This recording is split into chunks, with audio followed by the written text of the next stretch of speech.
Audiotest.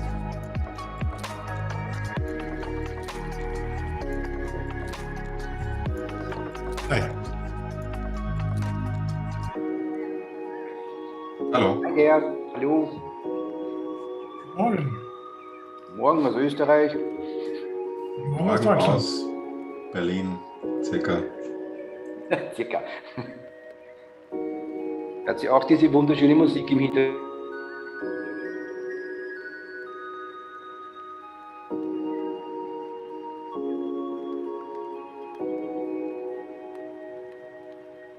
Geht nicht. Ich kann mein Audio nicht einschalten.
Good morning, guten Tag.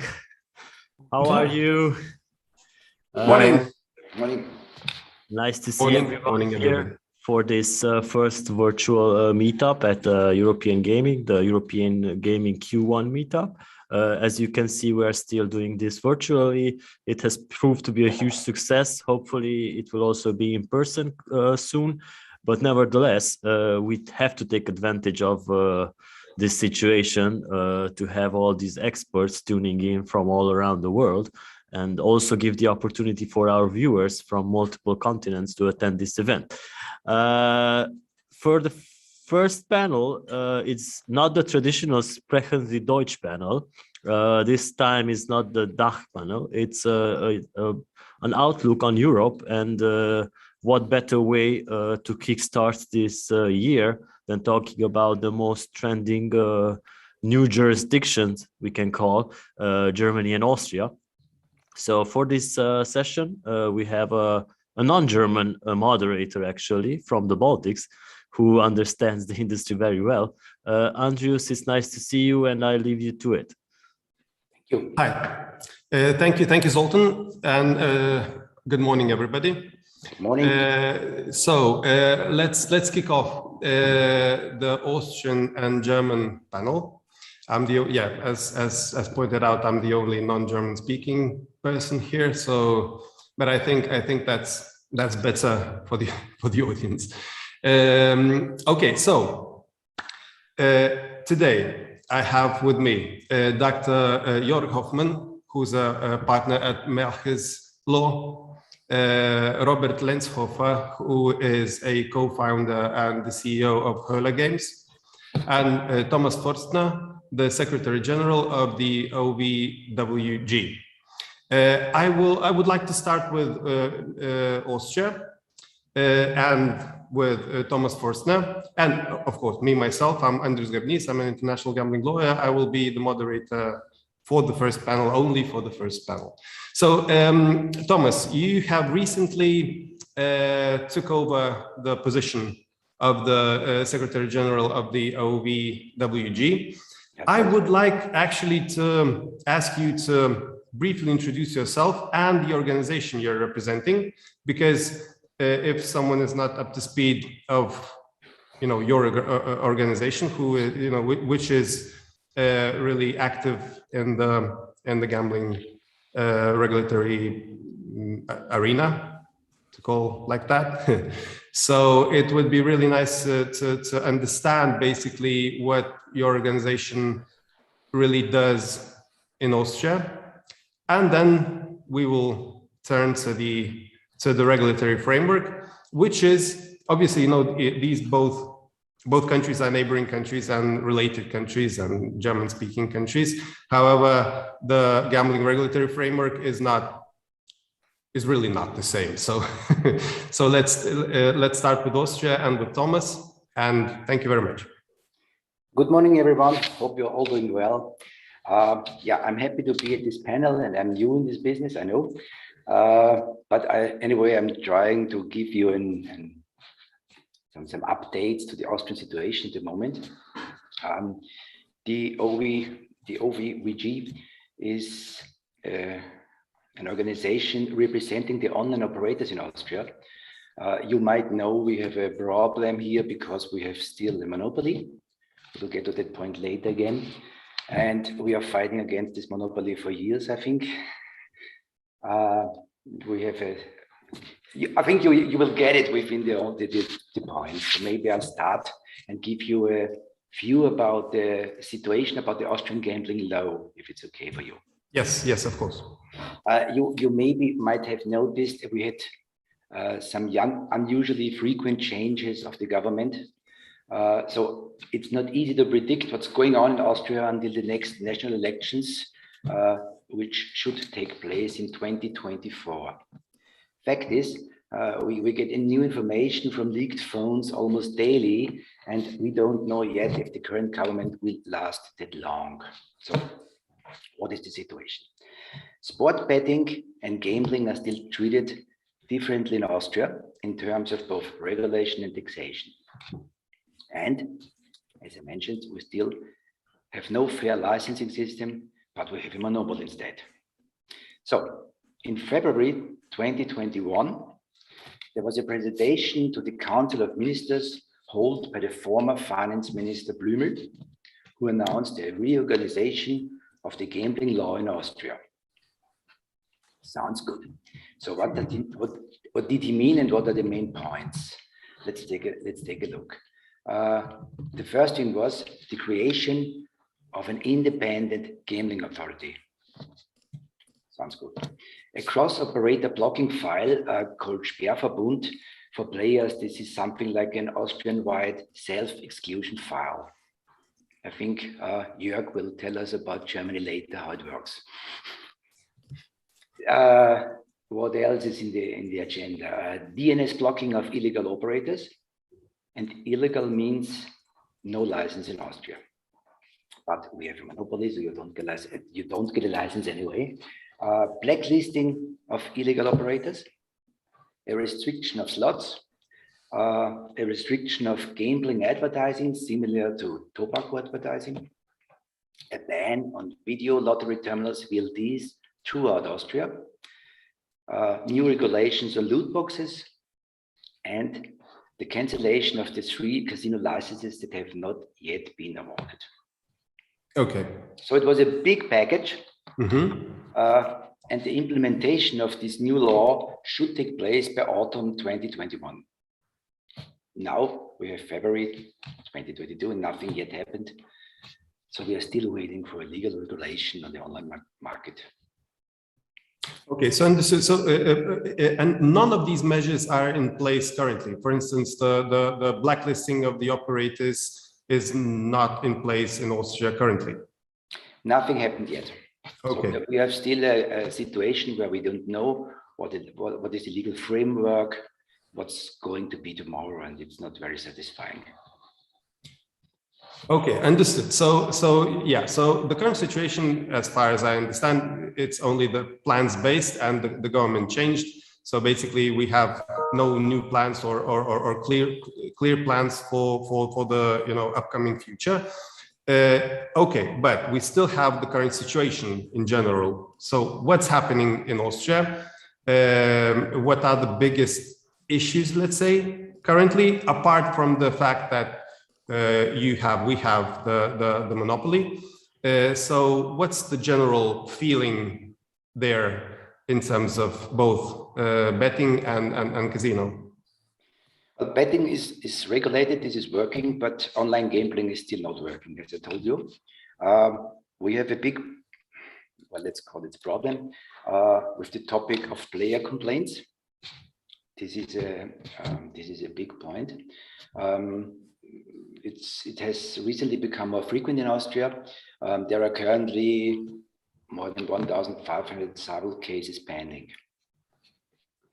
So why is this so? Because the litigation financiers are still advertising that players will get their lost money back without any risk, So in return, they demand up to 40% participation. And they argue that the online gambling operators do not have a legal license under the Austrian Gaming Act. That's what I told you. So although they are fully licensed in other member states, it's not accepted yet. So it is a fact that the Austrian courts continue to refrain from conducting an independent examination required for the justification of the Austrian gambling monopoly. They merely refer to an old Supreme Court, I think it's from 2016, and according to which the Austrian gambling monopoly was deemed to be in conformity with EU law. So a new examination does not take place. So we think, so our opinion is the national courts thus do not undertake the necessary examinations and thus persistently oppose the case law of the Court of Justice of the European Union. So we don't like it at all. So the Austrian courts do not offer legal protection to the operators. So the EU Commission must now once again deal with the Austrian gambling monopoly. That's why we wrote the complaint. It's titled Complaint to the European Commission concerning infringement by the Republic of Austria of the freedom to provide services and the right to fair hearing. We sent this complaint to DG Grow in January, and we are now looking for the next steps, what's happening. Okay, understood. Yeah, because these let's say complaints from the claims from the players, it's not something new. Basically, it's not the first year and not even the second year of these things happening. So your organization is really active in this fight. So do you feel that the international operators would start to refrain of catering the players in Austria only because of these increasing claims or already the pile of these claims in Austria? What do you generally feel? Are the international operators tired of this situation and they start to move away from Austria, or the status quo is there for a bit of time and you feel that it's going to last until some changes in the regulatory framework will appear? Well, I think they are waiting. They are sitting and waiting, and they get nervous, I guess. That's what I do. So we are looking forward to get a decision, because it's a situation which is not satisfying for anybody, not for the Republic, not for the gamblers, not for the companies. All our members, they are paying taxes. They have a lot of stuff here. They do all the things they got to do, but they don't have a legal framework to do so. So we are looking forward that the Commission reacts to our complaint and that we get a clearance here. Okay, understood. So basically, the situation from what I'm hearing is more or less unchanged from 2021 in terms of the general atmosphere in Austria. So you're from the inside. What do you think? What's going to happen this year? Will there be any? Because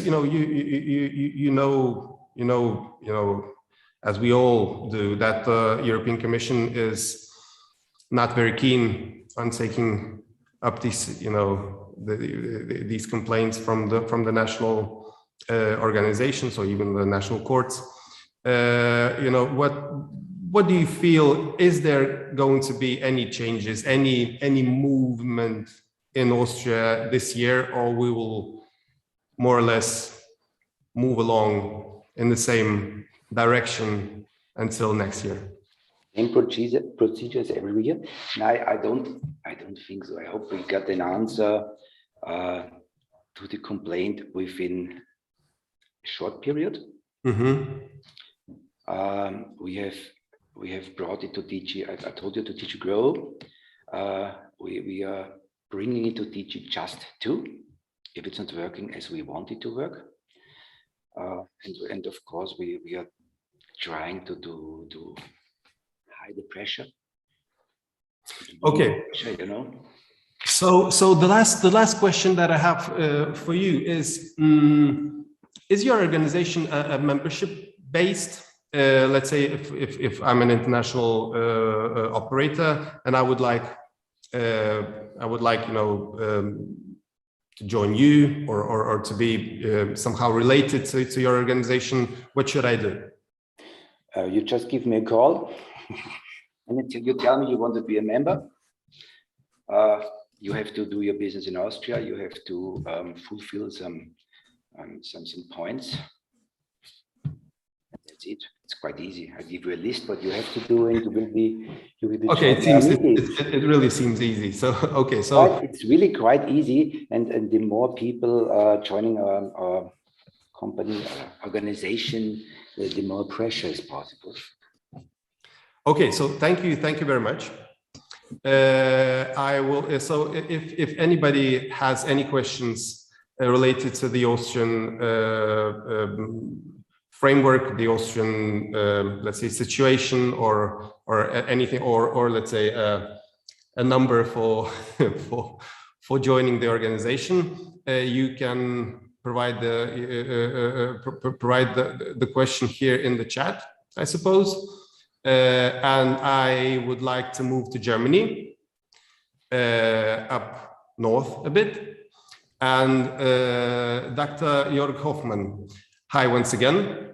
I'm really happy to see you and hear you once again. So you're a gambling lawyer with vast experience in gambling industry. Currently, Germany is a really trending topic for everybody, for the players, for the operators, for the software providers, for everybody basically, for the public, for the general public.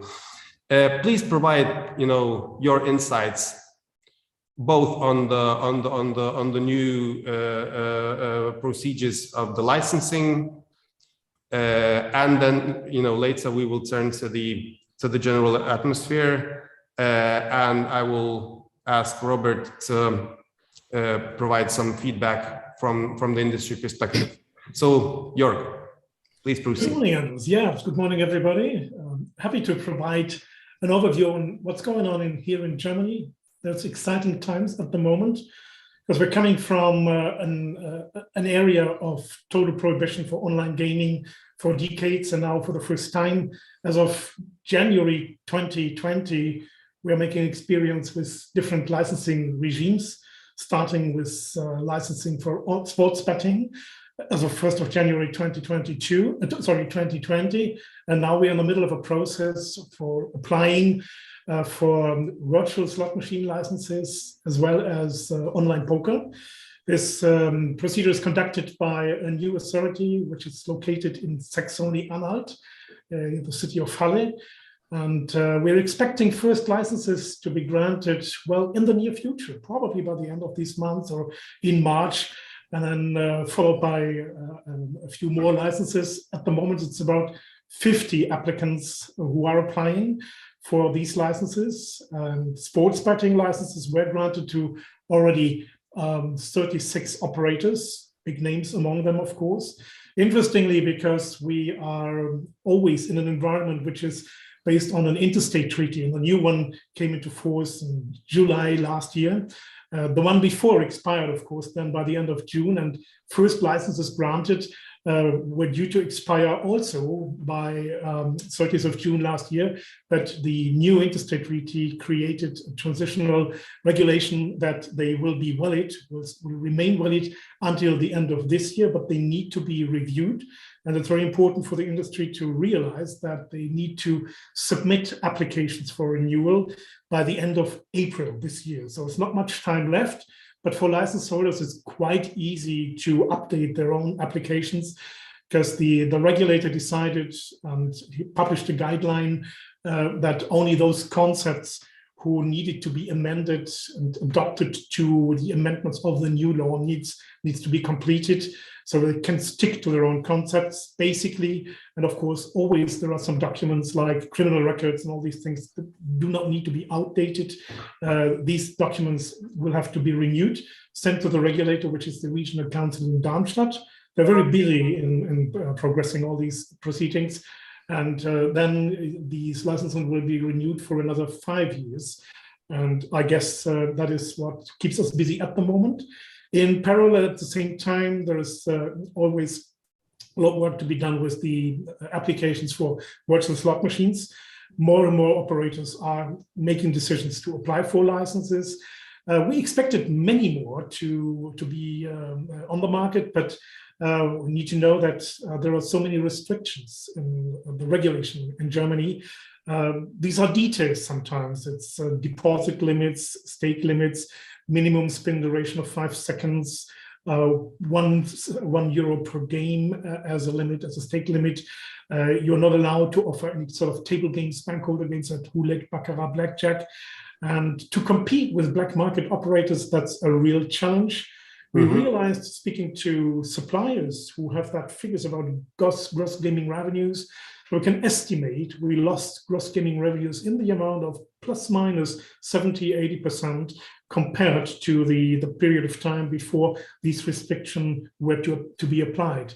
That was a transitional regime which came into force in October 2020, where the operators were obliged to fulfill certain criteria, so-called joint guidelines. These was an adoption of future law of the current interstate treaty.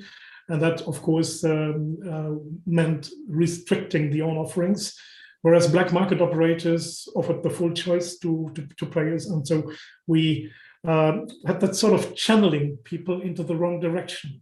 The whole regulation is about player protection and channeling the market, but it doesn't work. You can only protect players in that environment where they play.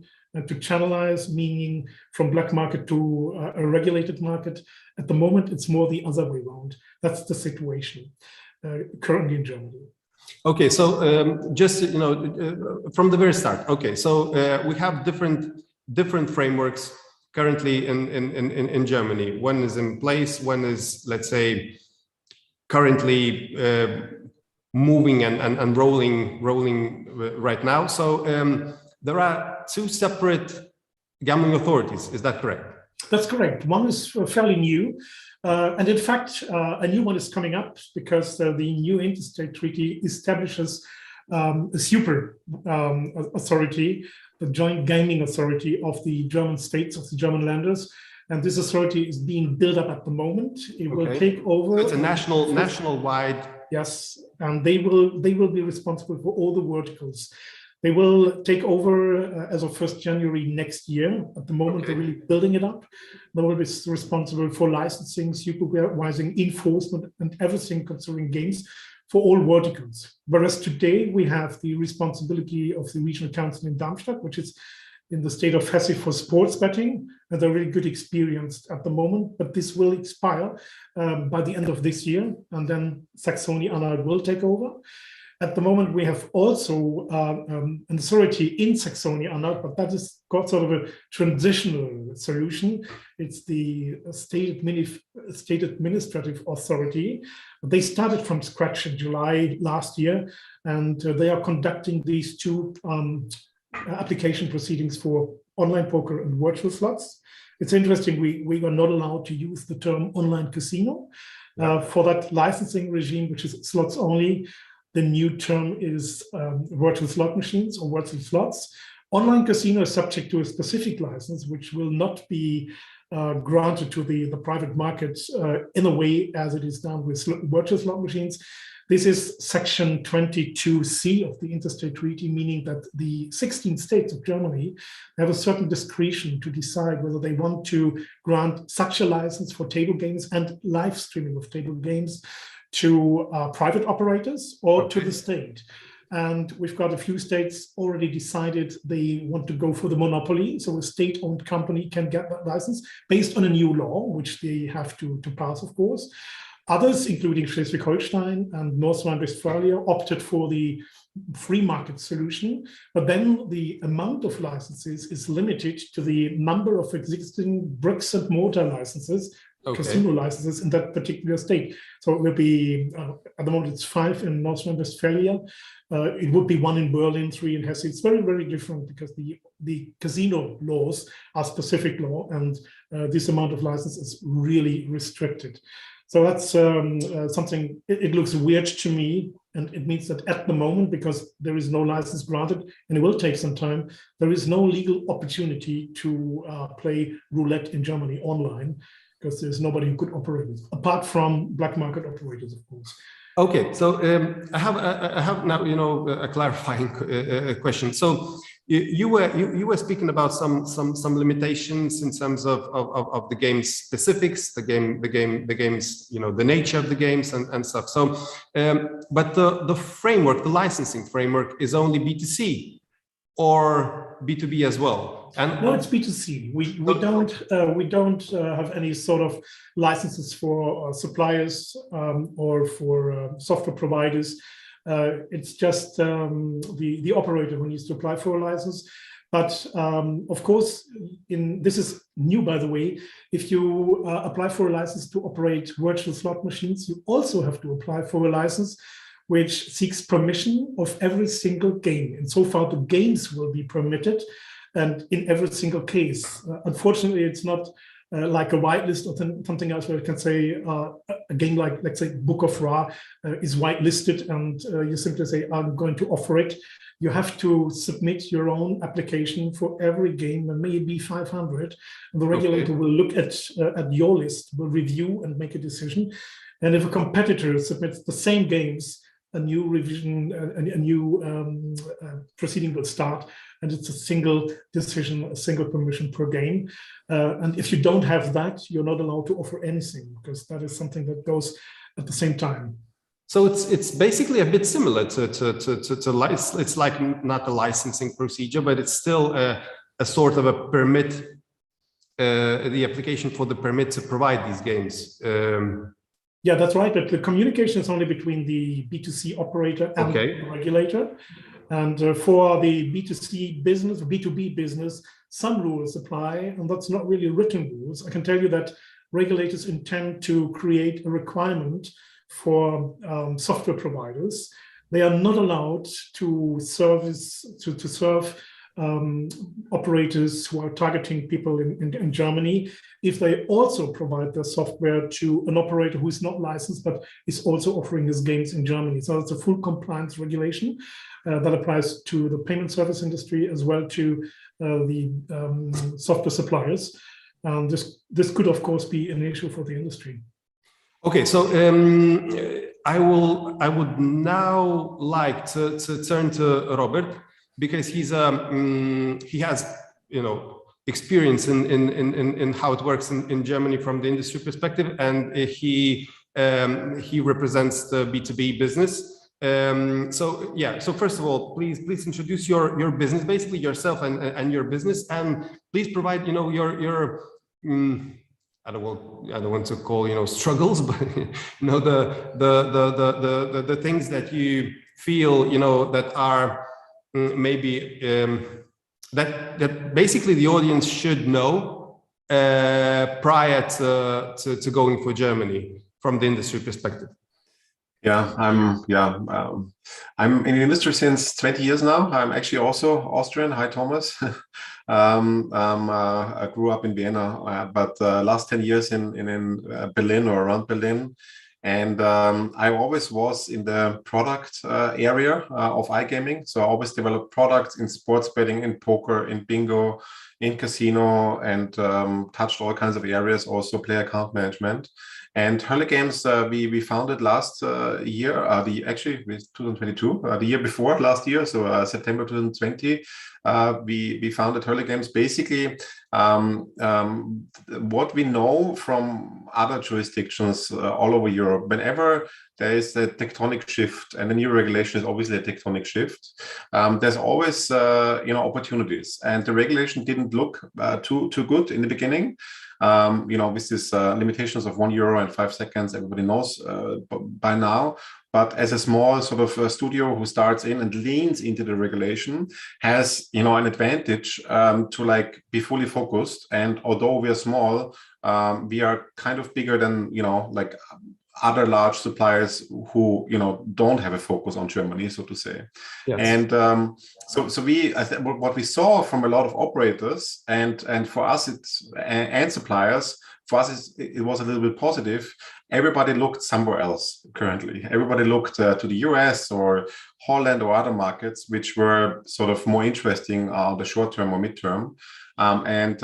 So it's a good opportunity for us to lean into the market, to really read every sentence of the regulation, to become expert in the regulation, and also in execution of how games should be developed. And I think maybe interesting to know, because it's quite new. I mean, everybody knows about the €1 and 5 seconds and so on, but quite new. It came out 5 days ago or so. You find it on the homepage of Saxony-Anhalt. So it's not that funny enough, that article isn't yet on the official website of the regulator. So they're still ramping up their communication efforts. Is a small detail, but it's interesting. Like, it gives you an indication of actually how, and I see this quite positive, how detailed the current people in play are going. So there was an FAQ added to a Merkblatt or info sheet called Merkblatt Erlaubnis or specification of virtual slot machines.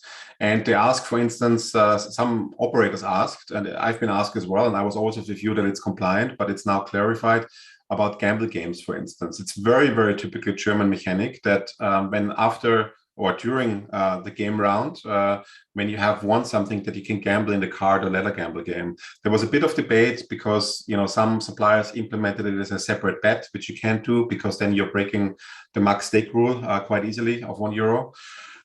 And there was a bit of debate whether that's actually allowed or not, because it wasn't explicitly stated that it is allowed. And I find it quite positive that we get more and more mostly confirming statements from these info sheets about what you would interpret if you read the regulation properly in terms of supplying games. So that was quite interesting to see, and also interesting to see how detailed they go. They don't just say yes, it's allowed, but they state like how you have to define it in the rules. You have to define the rules. I know suppliers who just don't explain this in the rules.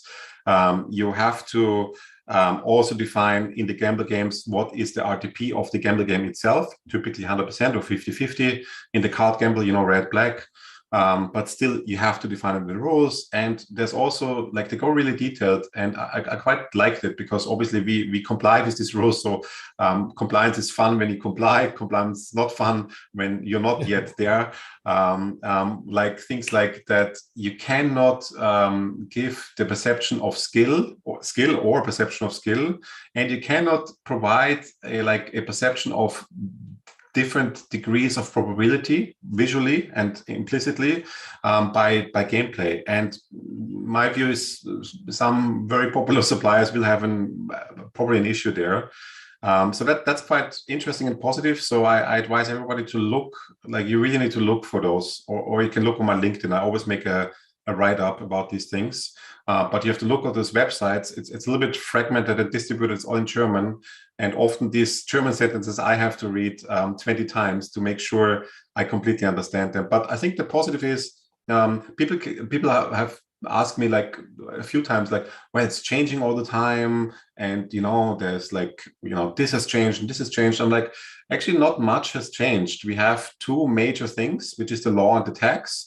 And from there, we have, the Merkblätter, the info sheets, are clarifications and details where they have specified, things I would have guessed to be true and expected to be true and specified. But coming to the fact of what we just talked about granting a game, or I don't know how the process should be called, like a game is allowed to be launched by permitting, operator. like permitting a game to permitting, launch.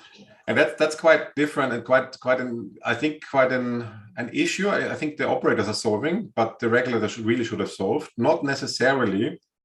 You can do a B2B regime, that's fine, but at least you need to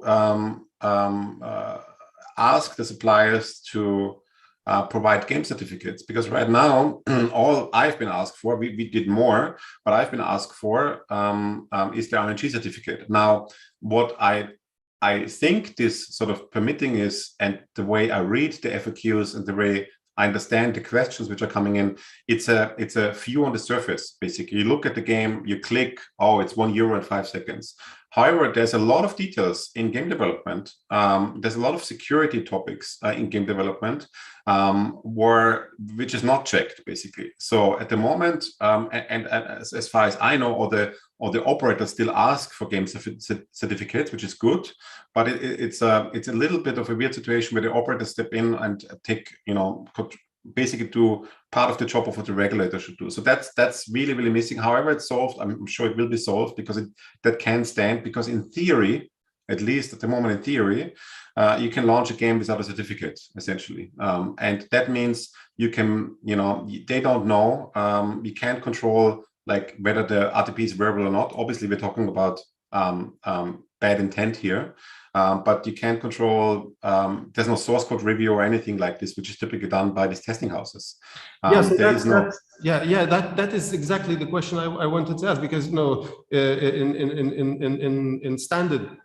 in standard situation, you provide the set of requirements for the gaming lab for them to basically run through and confirm, like, check, and that's it. So if the certificate is only RNG is the RNG. That's it. So now in terms of and if you just told that there's a new requirement or a clarification of a requirement which has been published only 5 days ago, so basically it's a bit of a difficult job even for the labs to know exactly what certificate should state or not. So, well, I think once you open up the conversation with testing labs, I think the testing labs would all ask all the questions and just give the regulator a big fat questionnaire of the things which need to be tested. And basically, they've done it in all kinds of jurisdictions. And if you take a minimum level, and the minimum level is very high, like Malta or UK, for instance, as a minimum level, and you say, well, all these standard things which we are used to as a B2B industry need to be done. Like, you need to do a full-on simulation, you need to do source code review, you need to do, making sure that every single detail, not just the 5 seconds, €1 and the RTP, but everything in detail in the game rules is accurate to the customer. So the testing houses do a lot of job. They even go a little bit further. They're not just testing per se functionality and compliance, but not just compliance, but also functionality, because that's also part of customer trust and customer delivery and compliance to a degree, if you want, because a broken game shouldn't be delivered. And I think if the process would start, that they engage with GLI, iTech Labs, and the likes, they would be educated heavily and very quickly on what's typically in Sweden, in the UK, in Denmark, in everywhere, Italy, everywhere, basically. Okay, understood. So now I would like to basically join Jörg and you in terms of what Jörg already said about the games being launched with the unlicensed and licensed operators in Germany, and the problematics of this part is that a self-declaratory thing, or they do the investigation and require the operator to switch off the game supplier, or they reach out to the gaming supplier to say that, look, okay, so you're providing both to the licensed and unlicensed operators, you should stop that. Jörg, can you provide feedback on this portion of the B2C, of the games, basically, of the B2B and B2C part? Yes, I mean, this is just part of sort of an enforcement concept. Okay. If a market is quite restricted as it is in Germany, regulation needs to protect the compliant operators, of course, meaning they should combat the black market. And here, there are certain tools which they like to apply. One, of course, is payment blocking. The Minister of the Interior in Lower Saxony is responsible to do this. And just to give you an idea, in a certain way it works because they're creating blacklists individually for every payment service provider, which logo or label they could find somewhere with unlicensed operators on the website, putting these blacklists together and say, we found your name on that site. Are you progressing transactions? If so, please stop it. And you can review and make decisions and, of course, comply. That happened in August, September last year and ongoing. And the second one is going after the service providers, the software suppliers, and tell them, well, if you also license your software to an operator who is unlicensed in Germany, but servicing customers here, we will simply block your games. So they will then certainly not allow these games to be offered. Probably it's a blacklist or whatever. And if I got a permission for such a game, I will lose it, of course. And that makes it hard not to comply because they certainly want to do business in Germany. That is one of these challenges. In my view, it's okay to start protecting the industry this way, but the better way would be to change the regulatory environment to make the market conditions competitive for operators. So you do not fight the black market, which is an endless fight, of course. And if one payment service provider or one content provider stops making business with these operators, somebody else will take over the business and do it. So we can't get rid of them. And so far, we need to make it more attractive for players to play inside the legal and regulated environment. That means less restrictions, and the taxation, you mentioned that before, we've got 5%, 5.3% nominative tax rate on stakes for online casinos. That kills the business. You can't be competitive. As a consequence, many of these casinos needed to reduce their RTP, their return to player. But of course, the black market operators don't do that. And yes, as a player, you spend your money there where you've got the higher winnings. I think this is something which will take place. An evaluation of the consequences of our regulation shall take place in 2023 for the first time. A couple of years later, I think it needs to be done as soon as possible because it makes no sense to lose the market. It makes sense to do some corrections and amendments. It's a situation which we faced in the beginning in Italy. It was a very restrictive regulation when it started. And we saw people playing outside of Italy, which was easy. Even they did IP blocking in these days. A couple of years later, the government decided, well, we need to change a few things. And then the numbers really skyrocketed in the regulated market. And that was because the players came back to the market. I see this happen in Germany, hopefully not too far from now, but that is something which is very important. Okay. I think a challenge will be, and I'm facing this challenge in the last 2 weeks, just looking at numbers. The challenge will be to figure out how big is the market actually. There is numbers flying around from, contracted entities who, been contracted by big suppliers or big operators to estimate the market size. And then obviously I can talk to my network and sort of get a feel for it and so on. But there's a few numbers flying around and they just don't fit together at the moment. So the question will be for the regulator, and let me outline on the numbers a little bit as well, but the question will be for the regulator, we want change, we want a better regulation, we want some things to be a little bit more relaxed. However, if the regulator looks at their own data, and I'll come to that in a second, it's quite fascinating, then there's no reason to change. So if you look at the number of the GGR estimated by the, what is it called, Jörg, in Hessen, the gemeinsame Glücksspiel... Joint office. The joint office of the gaming regulators, which is adjacent to the Interior, Ministry of the Interior. Right. And they estimated the international market, let's call it, or gray or black, or however you want to call it, to 477 million GGR annually in 2020. Now, we can look at tax paid already because the tax is enforced, but nobody has a license yet. So obviously everybody adhering to the toleration rules is thinking, well, I got to pay tax as well. Or maybe there's some people involved who are not adhering to the toleration rules and they're still paying tax because, you don't want to not pay tax in Germany. Now, if you look at the tax paid in the last 6 months, is a total of 188 million euros. Now, that's only 6 months. So if you extrapolate to a year, that's around 360 million euros.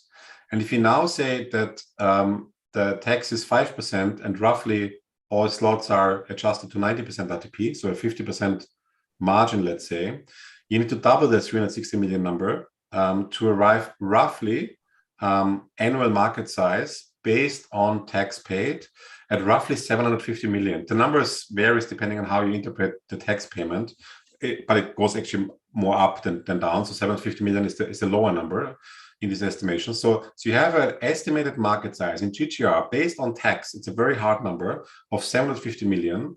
The Joint Office said the size the year before was 477 million. And by that measure, funny enough, we have a generalization rate of 150%. And obviously, Jörg and I and everybody knows that that's not quite true. So it will be interesting to see, and I struggle to see how that works, is they need to react based on numbers. They need to know, well, we have a generalization rate of only 20%, we need to do something. But, yeah, so I struggle to see how they, maybe Jörg, you can expand, because that's quite interesting, how in 2023 or so, they will look at the numbers and say, yes, we reach a certain generalization, we reached our goals because that's the base, that's the whole idea of the whole law, or we didn't, because based on the current numbers, well, success to Germany, generalization is 150%. Yeah, that's a good point taken, Robert. And I think it's really ridiculous because never trust these official numbers. The assessment base is still not valid. Taxation is a good point, but taxation can only reflect the industry that pays taxes, and the whole black market, maybe the majority of those operators never paid taxes to German market. Probably they are not the biggest stakeholders in the German market, but we need to consider these as well.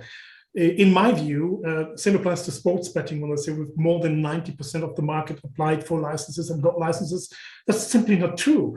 The market is much bigger, and there are names which they don't have on the radar. Yeah. So they're talking it up, and that makes no sense. And so far, the assessment or the evaluation of the market is endangered to be completely wrong.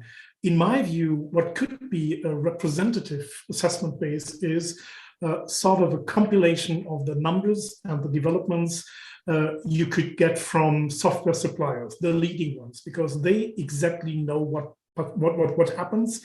Usually, if you license your software, it's based on gross gaming revenue. At least you will know how high the gross gaming revenue of every contracted operator is. And if you compare the numbers from 2020 first quarter, second quarter, to those of today, you will see that the gap is much higher. And that, I think, is something which we need to consider. And this is where the music plays. And this is where we can see it's gross gaming revenue related. And when I say that, in my experience, talking to a couple of larger suppliers, my experience is it's really fair to say plus minus 80% of gross gaming revenue are lost. That does not mean that 80% of the players moved outside of the market. It's always the big players, the high rollers. I think we can say 75 till 80% of the players stand for maybe 20-25% of the gross gaming revenue, and vice versa. 20-25% of the players stand for 80-75% of the gross gaming revenue. That's a matter of fact. And this needs to be considered when we assess the market and its development. And again, this is all about gaming player regulation, player protection, fighting fraud, and keeping things in a supervised market. That only works if I can reach out to the player. If the player plays outside of that environment, it's worth nothing. let alone taxation. Okay, Taxation is the other killing aspect in terms of competition. It's challenged by way of litigation. Too early to make a prediction what the outcome will be, but I think that is a political aspect that needs to be considered if we want to protect the business against illegal competition. We need to make it competitive.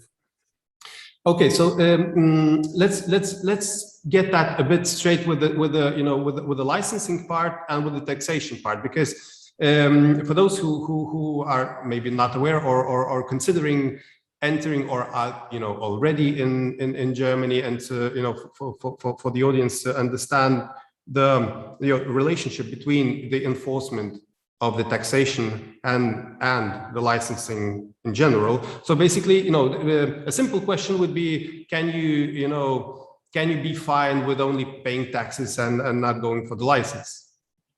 If you don't pay your taxes, you'll be excluded from a licensing regime, because you need to submit a certificate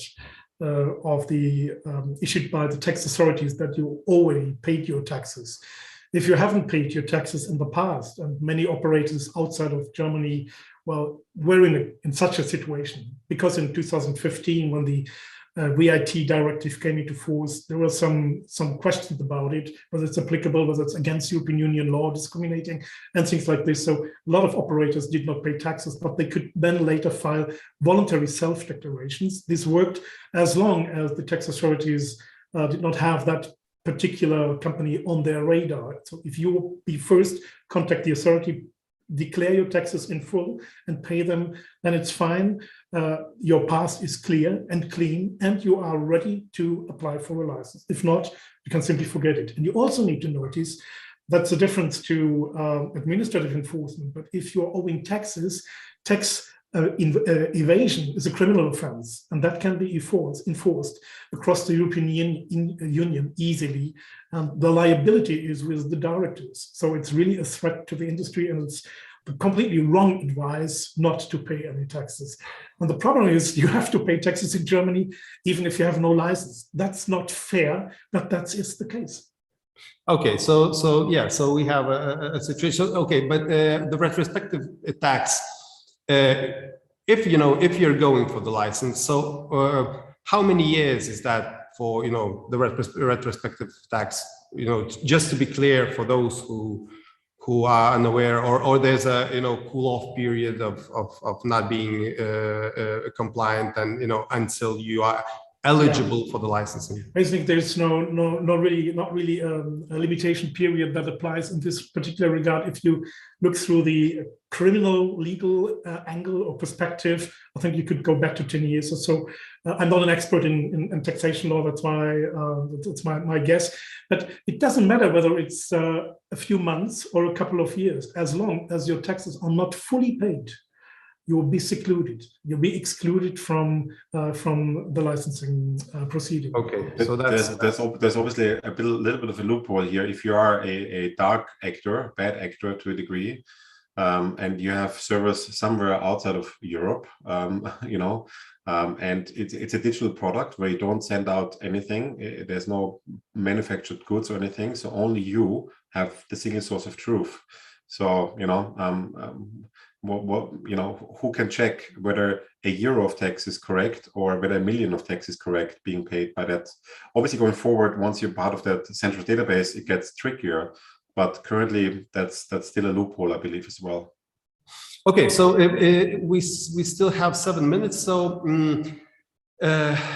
so just to make things a bit more simple, Jörg, if I'm an international operator and I have a full suite of everything, betting plus slots and anything. So what are my steps basically to go to Germany to have my betting plus?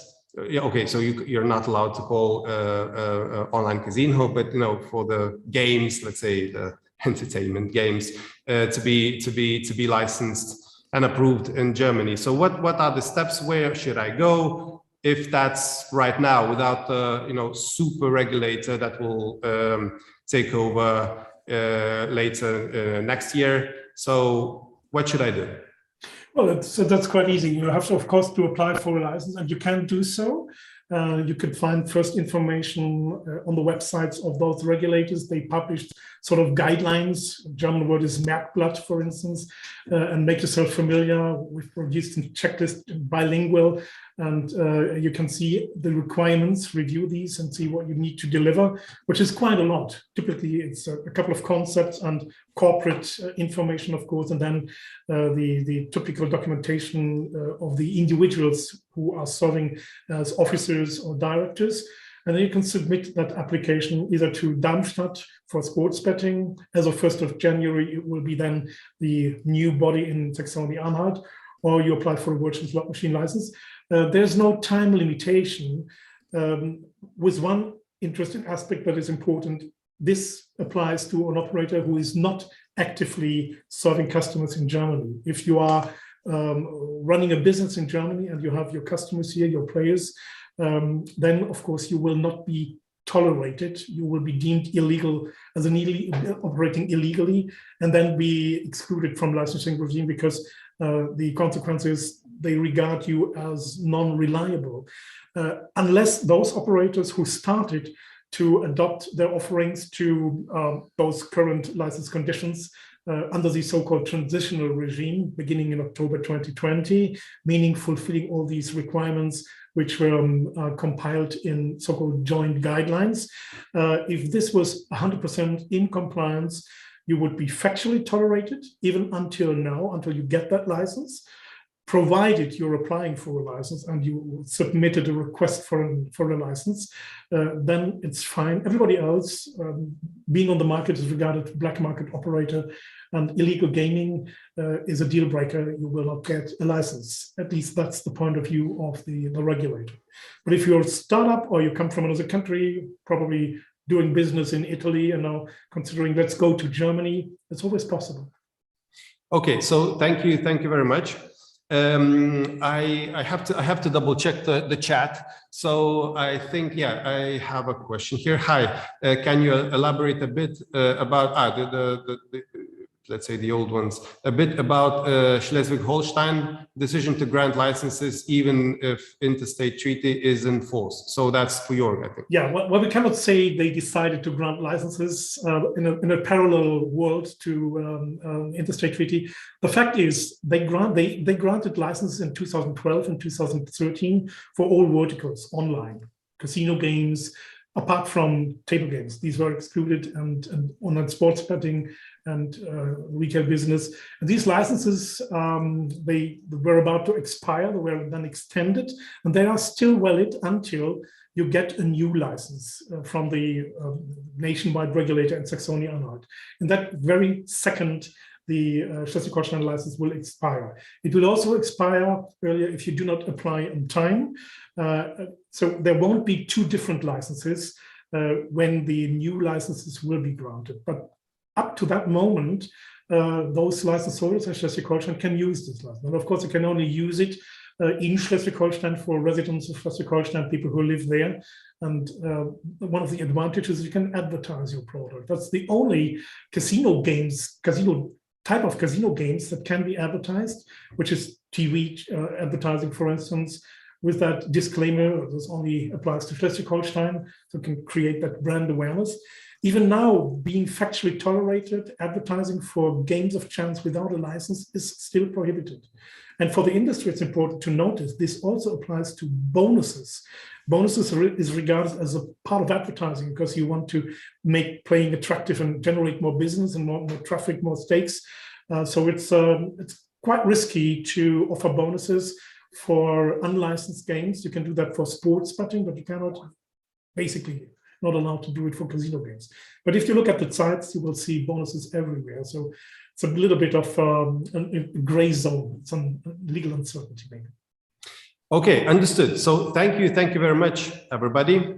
It was nice to have the first panel of today's conference. Obviously, we didn't cover everything because it's literally impossible to do that. And we have, two countries here. So I think we will have a lot of opportunities this year both in the Q meetings and in hybrid conferences throughout the year.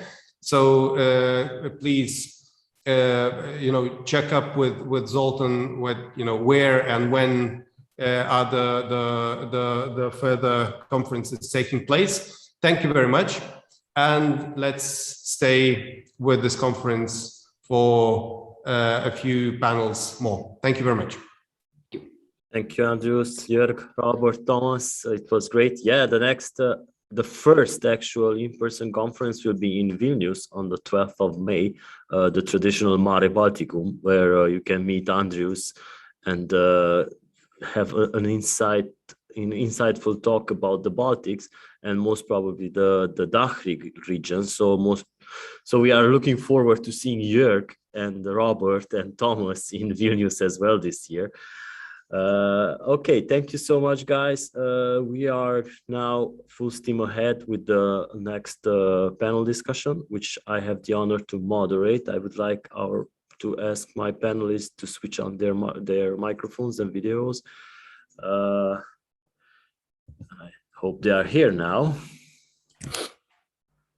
Hi, Robin. Morning. That's two of us anyway. Okay. Hi, Helen. Hey. Oliver is also here. I see him in the chat. Hi guys, I'm here. Hi. Iris is also here. Yes, hello. Okay, so I will do a quick roundup of my speakers I have with me here today for this diversity and inclusion related panel discussion, which is titled as an ongoing discussion, which has been put forward about 4, 5, maybe 6 years ago.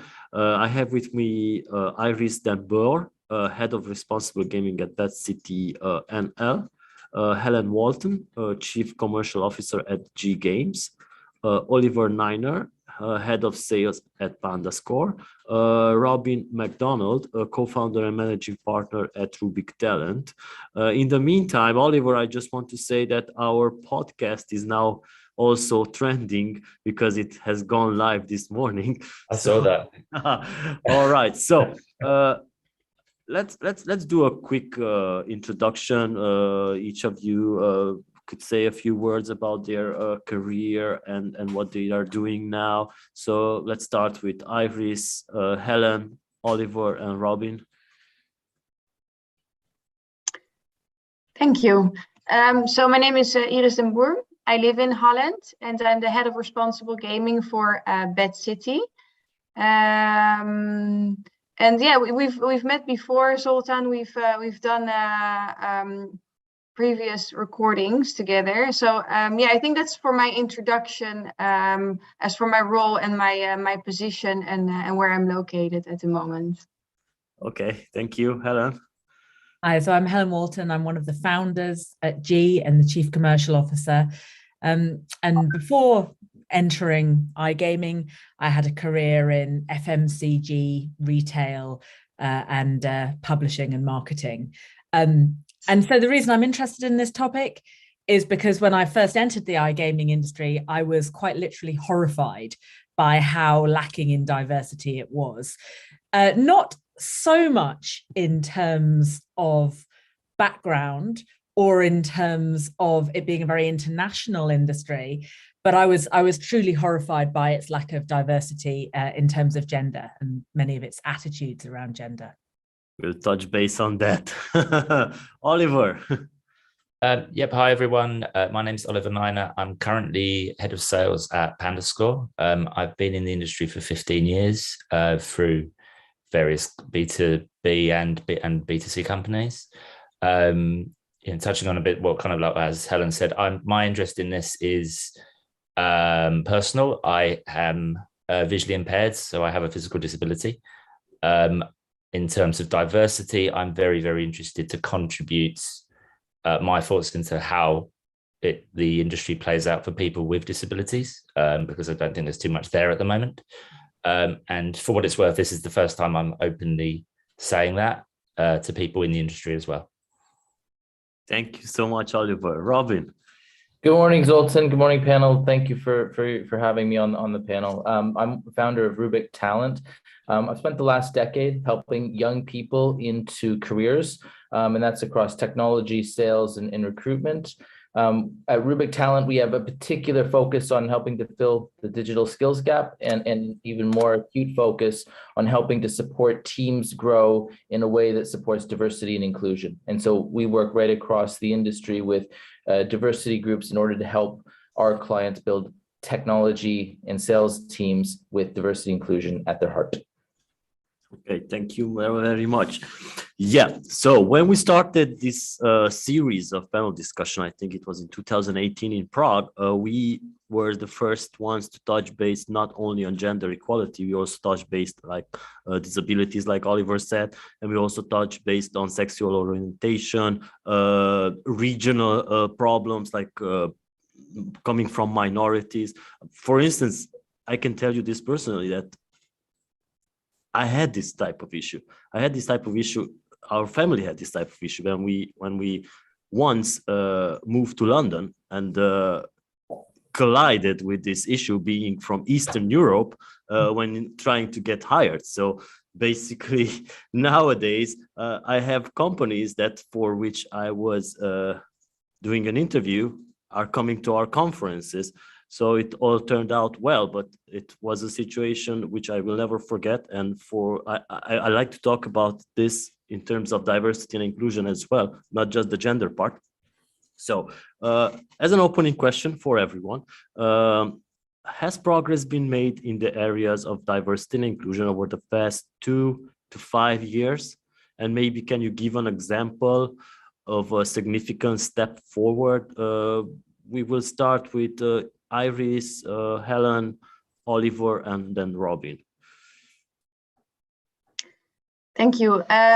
So yeah, with regards to progress that has been made towards this topic in our industry, I think that a lot of progress that we can see is the progress that's really loud and celebrated. So there's a lot of, for example, awards rewarded to, for example, women specifically.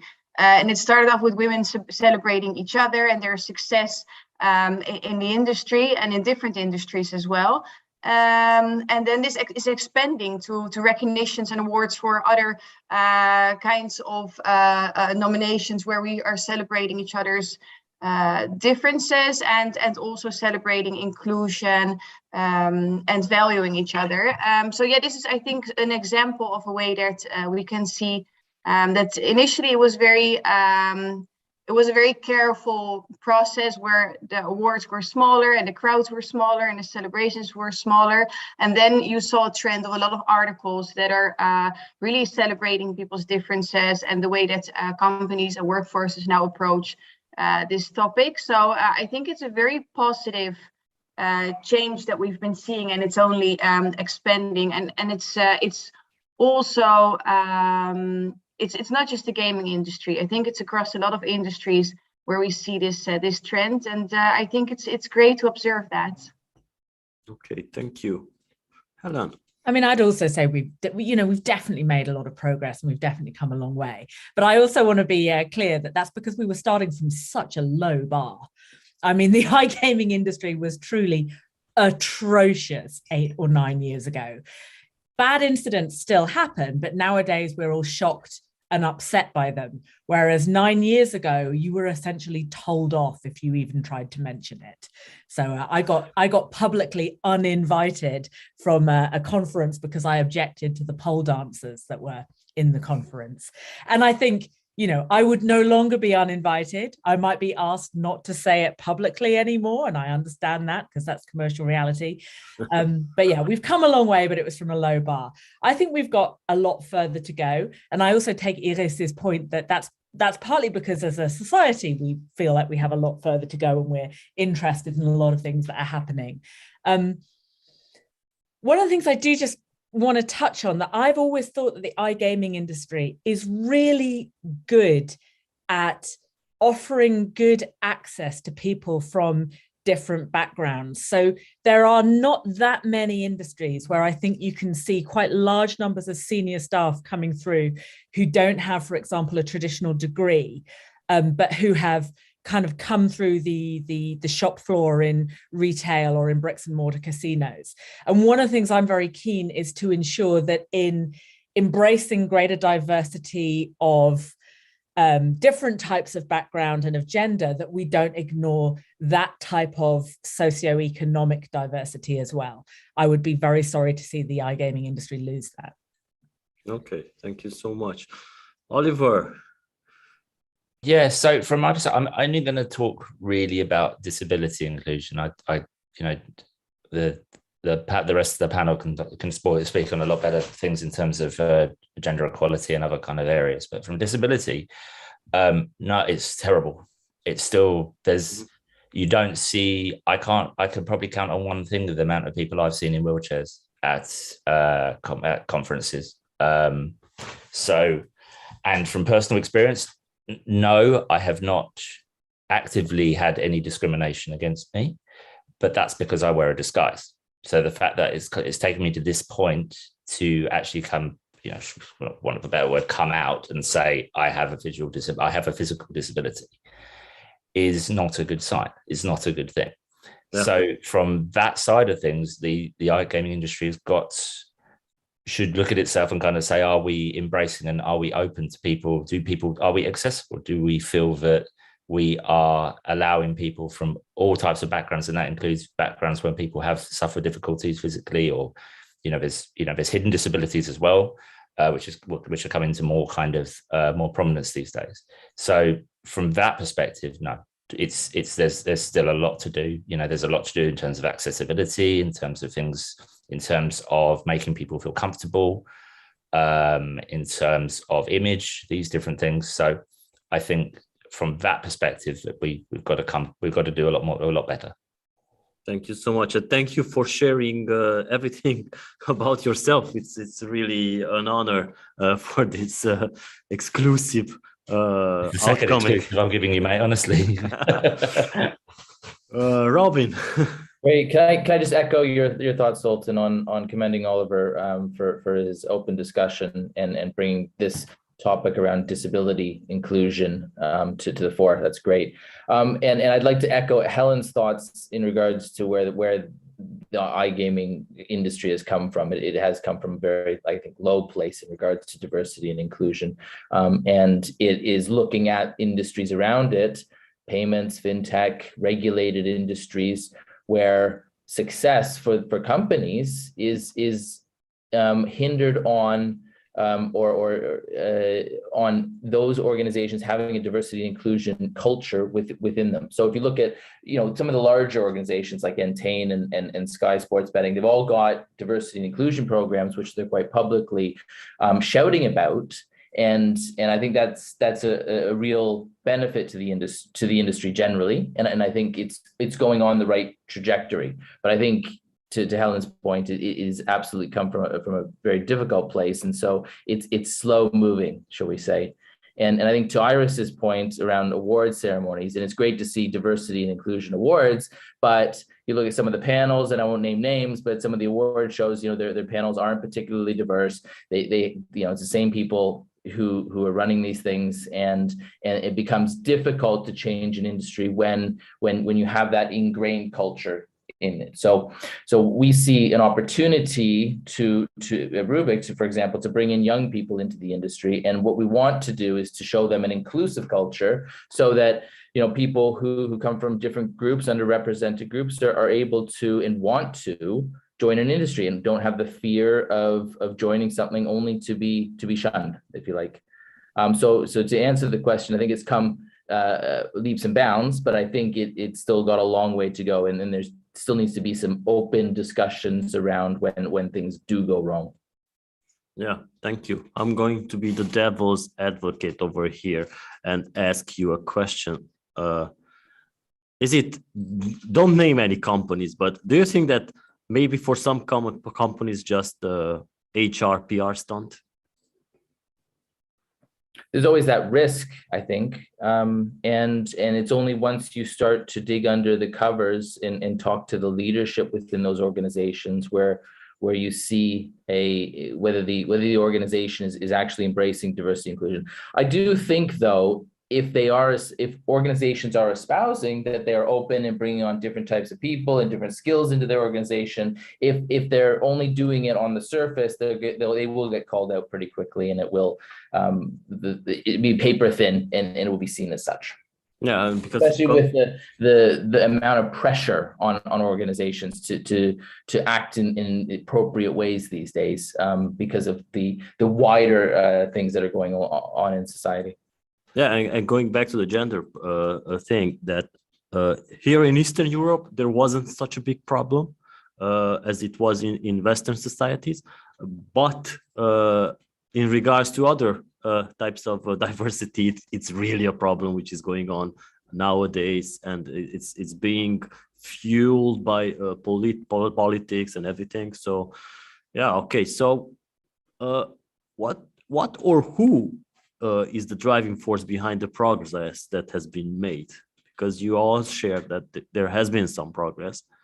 We can go the same way. Sure. So I think personally that role models play a really big part. As Robin mentioned, awards, he says there's always maybe the same jury or perhaps the same people being nominated for the same reasons. But I think that of course, anyone who was awarded should still be proud and, probably still really made an effort towards the way that, for example, women in the industry are being perceived. I think that just the fact that there's a platform that wants to address this or that wants to put this in a spotlight, I think that makes a huge difference. So also in terms of role models, I think that I'm very conscious of my position in the company, in the industry. It's not the case that there isn't a lot of women in iGaming. There's a lot of women in tech now. There's a lot of women in different fields. But it's not that long ago that there wasn't. So I think that in terms of addressing diversity in a very positive way, addressing, valuing each other's opinions, and recognizing each other's differences with acceptance, I think is very, very important. And it's an ongoing topic. It's not something that is just a change in mindset or just because HR decided that this is now our strategy, that this is now all of a sudden also a company culture. This is something that needs to really grow. So yeah, I do feel that, the role models that we see, the articles that are being posted of women in high ranking positions, they're really paving a way for younger generations. They already have done this a lot, and I support this. I feel conscious of this responsibility, and I do everything in my power basically to see that whenever there is an opportunity to promote this topic. Of course, I'm talking here from my point of view, and the reason why I was asked to join this panel discussion and speak on behalf of the minority point of view of being a woman in the industry. But yeah, I mean, there's also, of course, the other topics that come forward here in this panel discussion.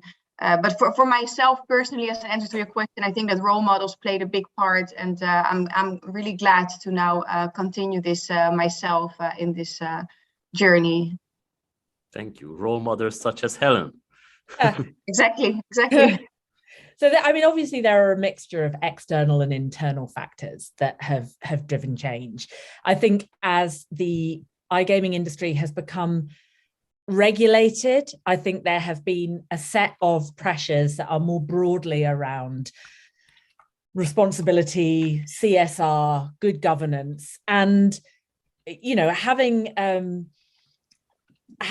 kind of diversity in your leadership and in your intake is part of that. And along with that also comes the very real pressure of being able to recruit the best talent. And the gambling industry has enough of a reputational challenge in recruitment, full stop, without making its life that much harder by attempting to exclude, whether consciously or unconsciously, 52% of the population. I often say when I'm attending these kind of things, I'm not a minority, I'm the majority. I'm 52% of the population. It's not my fault if your recruitment does not reflect that. That's definitely your fault and something you should be looking at. And the same is true of BAME backgrounds in London. That's those, you know, graduating from university in London is 23% of the population is BAME backgrounds.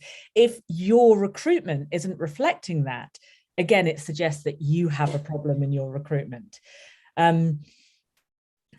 So there's this, like, more generally, how are we being perceived, and very specifically a self-interested drive to ensure that we stay up to date with where we should be in terms of recruitment and retention.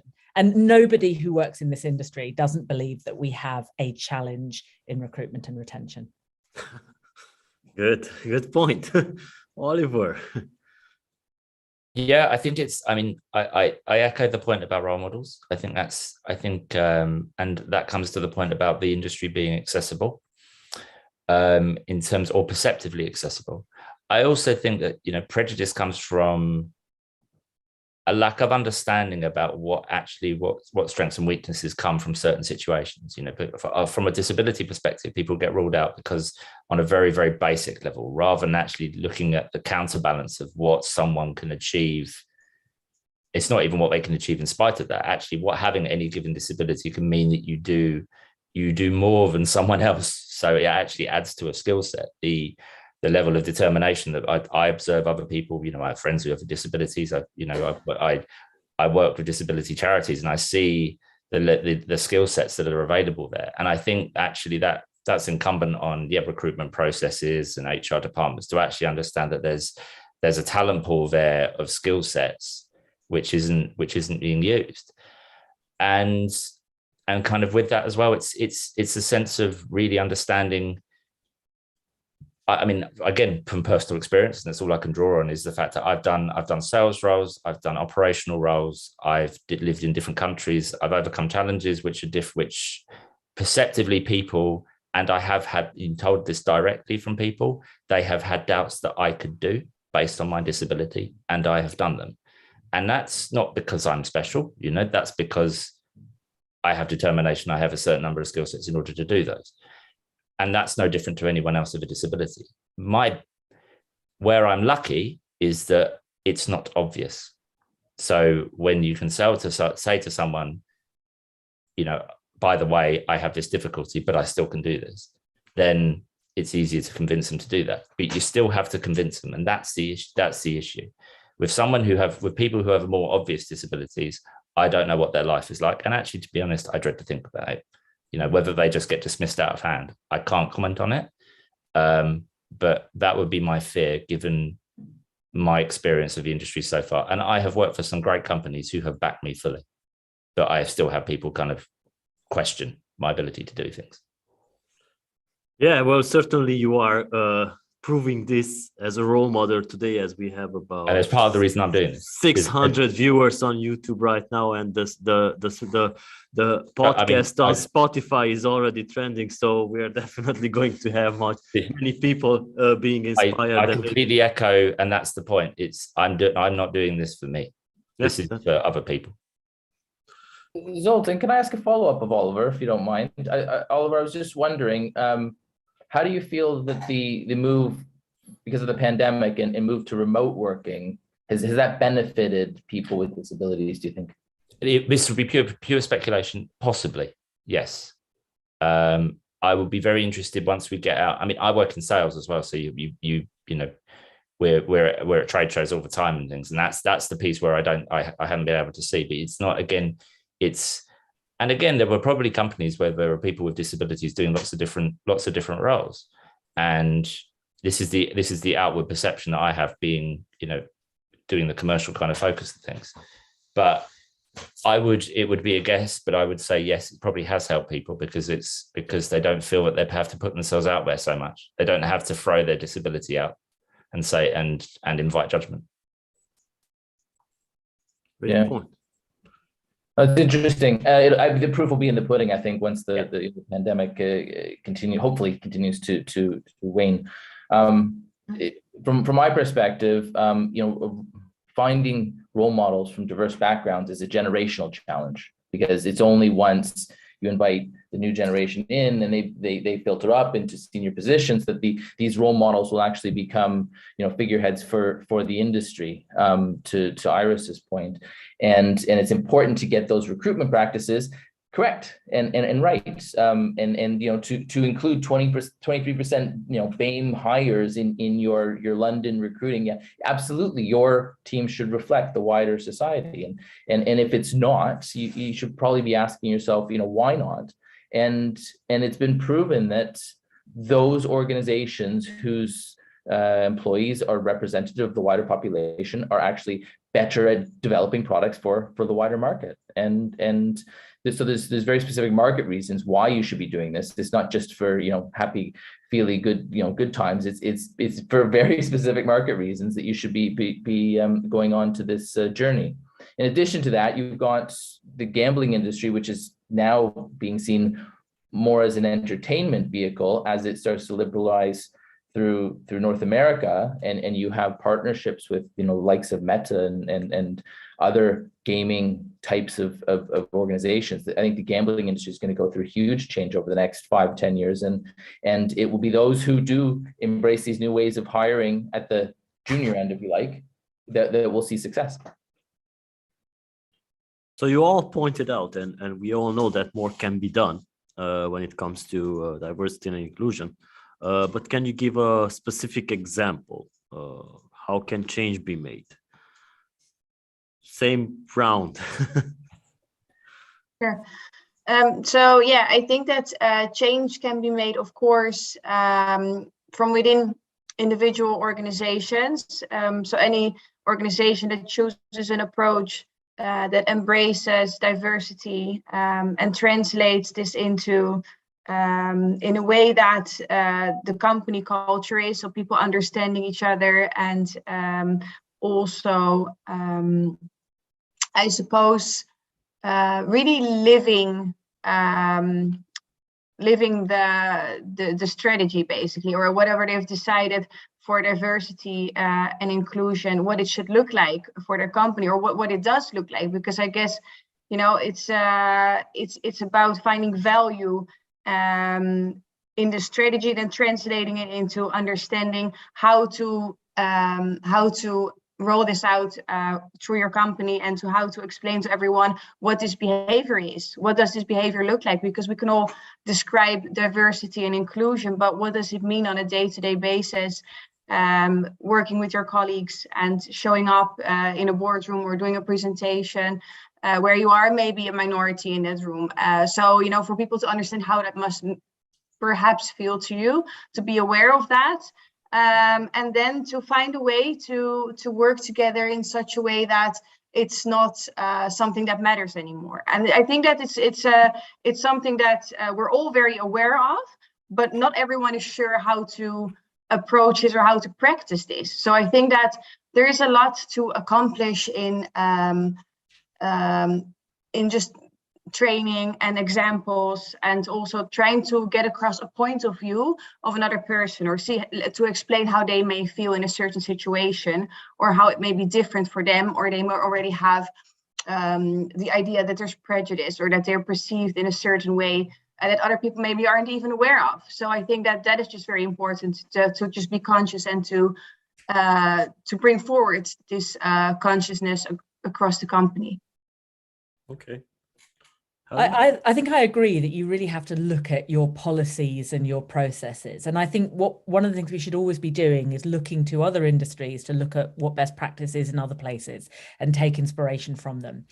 And I remember a couple of groups that I've looked at in the past and I've been very impressed by. Places for People, which was a housing association, have a really excellent apprentice scheme.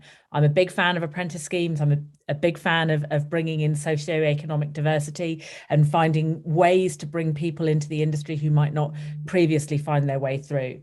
GCHQ, Oliver, you just made me think about it, because they have a really interesting neurodiversity program where they have specific kind of neurodiversity support groups within the organization, which are just monthly meetups where people can feel supported and to talk and communicate in a particular way. And they also have quite a large focus actually on disability support in a way that I was very impressed by when I spoke to them. And the reason I'm saying you have to look at different industries is because what works for your specific company will often be quite different. And I see Robert's just put a question into the chat window that I think is really relevant. Is it easier or harder to be inclusive in a remote company? And I think that the point is it's different. So some types of inclusivity are much easier remotely, but you can be blindsided. We're a fully remote company and have been since long before the pandemic. But you can be blindsided by things that you weren't expecting. We discovered that it was far easier actually to get strangely paranoid. You believed that little cliques were forming around people who did go out for coffee in person once a month just because they wanted to.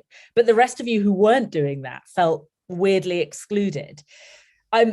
So there will people are by their nature tribal and occasionally exclusive. That's how we kind of work. And so continually refining and changing and learning your policies and your processes. And as Iris says, that's much harder thing of continually refining yourself and your own views and expectations and prejudices.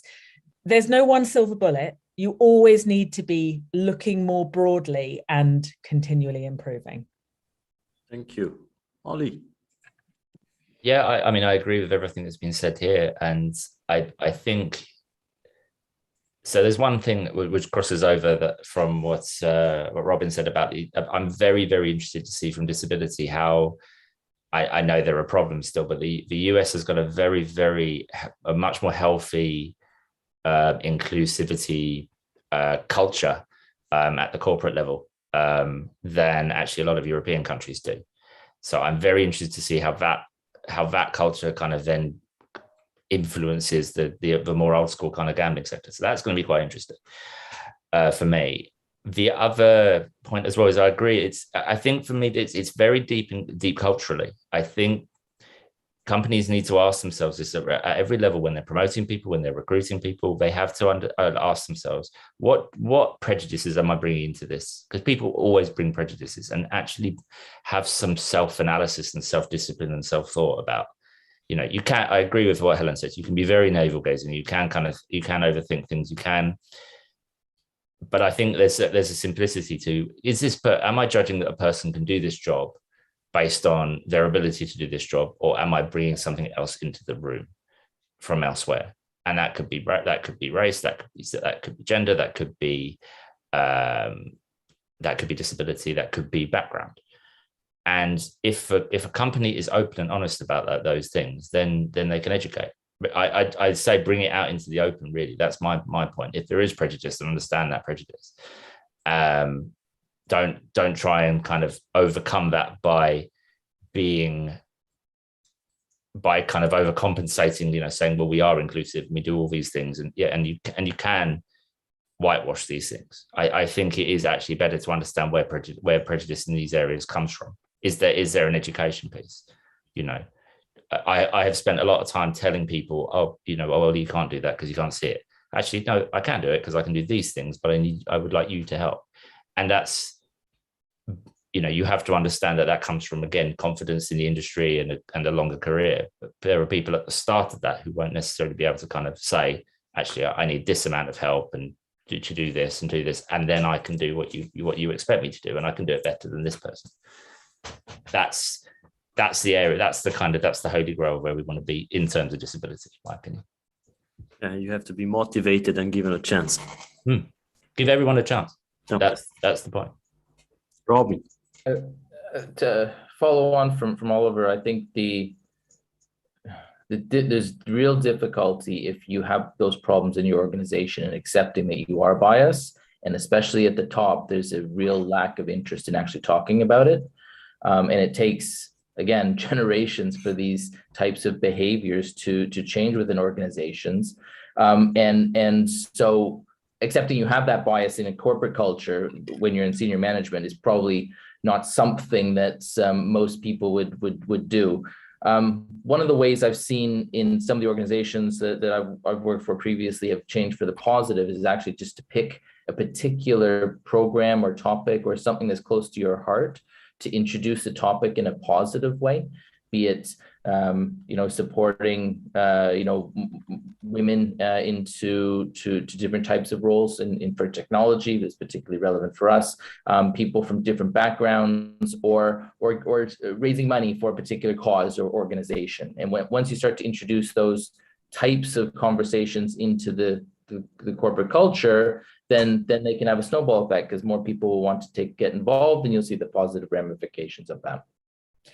Just a tiny point, though, is that I think we should all be conscious that it can be quite risky to talk openly and honestly about one's own prejudices, because we are in quite a censorious and judgmental worldview at the moment, where admitting that you've got something wrong can get you jumped on very publicly and very embarrassingly and difficultly. And I think we should, have the kind of commercial awareness to know that that can be hard, and to figure out how we work with and around that.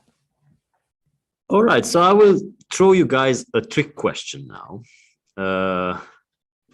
What is, in your definition, diversity and inclusion? What does that mean to you personally? Iris. Yeah.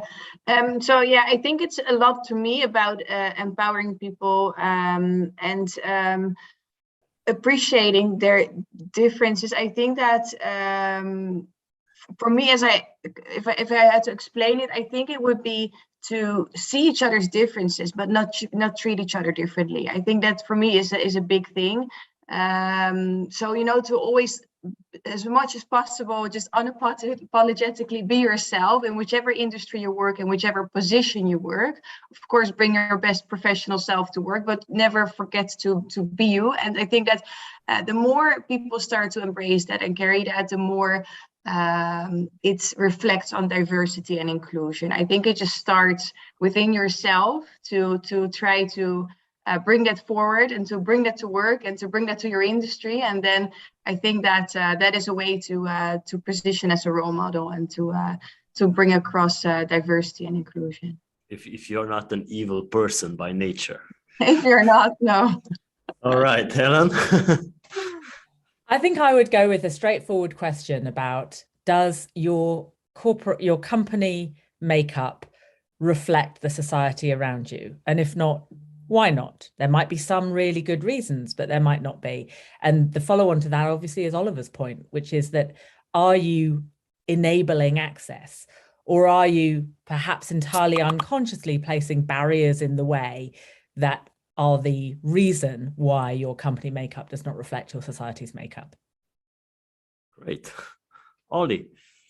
Really simple, just equal opportunity. The opportunity, so that everyone starts from zero. Yeah, that's it. Not from -5. It's a short and strong message right there. Robin. It's a little bit different. I think the diversity is different than inclusion. And it's always important, I think, to remember that in order to have diversity, you actually have to have an inclusive culture in the first instance. Because if you try and go out and hire diversity and you don't have an inclusive culture, you'll end up failing. And that could be, death by 1,000 knives, because the people you try to bring into your organization are ultimately not successful, and they will leave. So I think it's important to distinguish the two. But if you do get them both right, you get the third part, which is equality, and that's ultimately the goal. Okay, so I think everyone has most probably different backgrounds. They haven't started directly in the gambling industry. So I would like to ask, how does the gambling industry compare to others when it comes to diversity and inclusion? So I think that as even Helen also addressed in the beginning, was that a lot has changed in the gambling industry. There's still a long way to go, but it's not what it was a couple of years ago. So with regards to that, I don't think that the gambling industry is doing bad at all. So in comparison to others, I wouldn't say exactly, it depends which industry, but as a general view on this industry, I think there's a lot of steps made forward and a lot of new strategies that show very well that this is also working, that this approach, that, you know, there's a lot of groups of women in tech and all sort of initiatives that promote and support these ideas. So yeah. I mean, I think we're terrible. I think we're really awful. And yes, I think we maybe are getting better. But the last time I checked, which admittedly was about a year ago, we had fewer women on boards than the finance industry.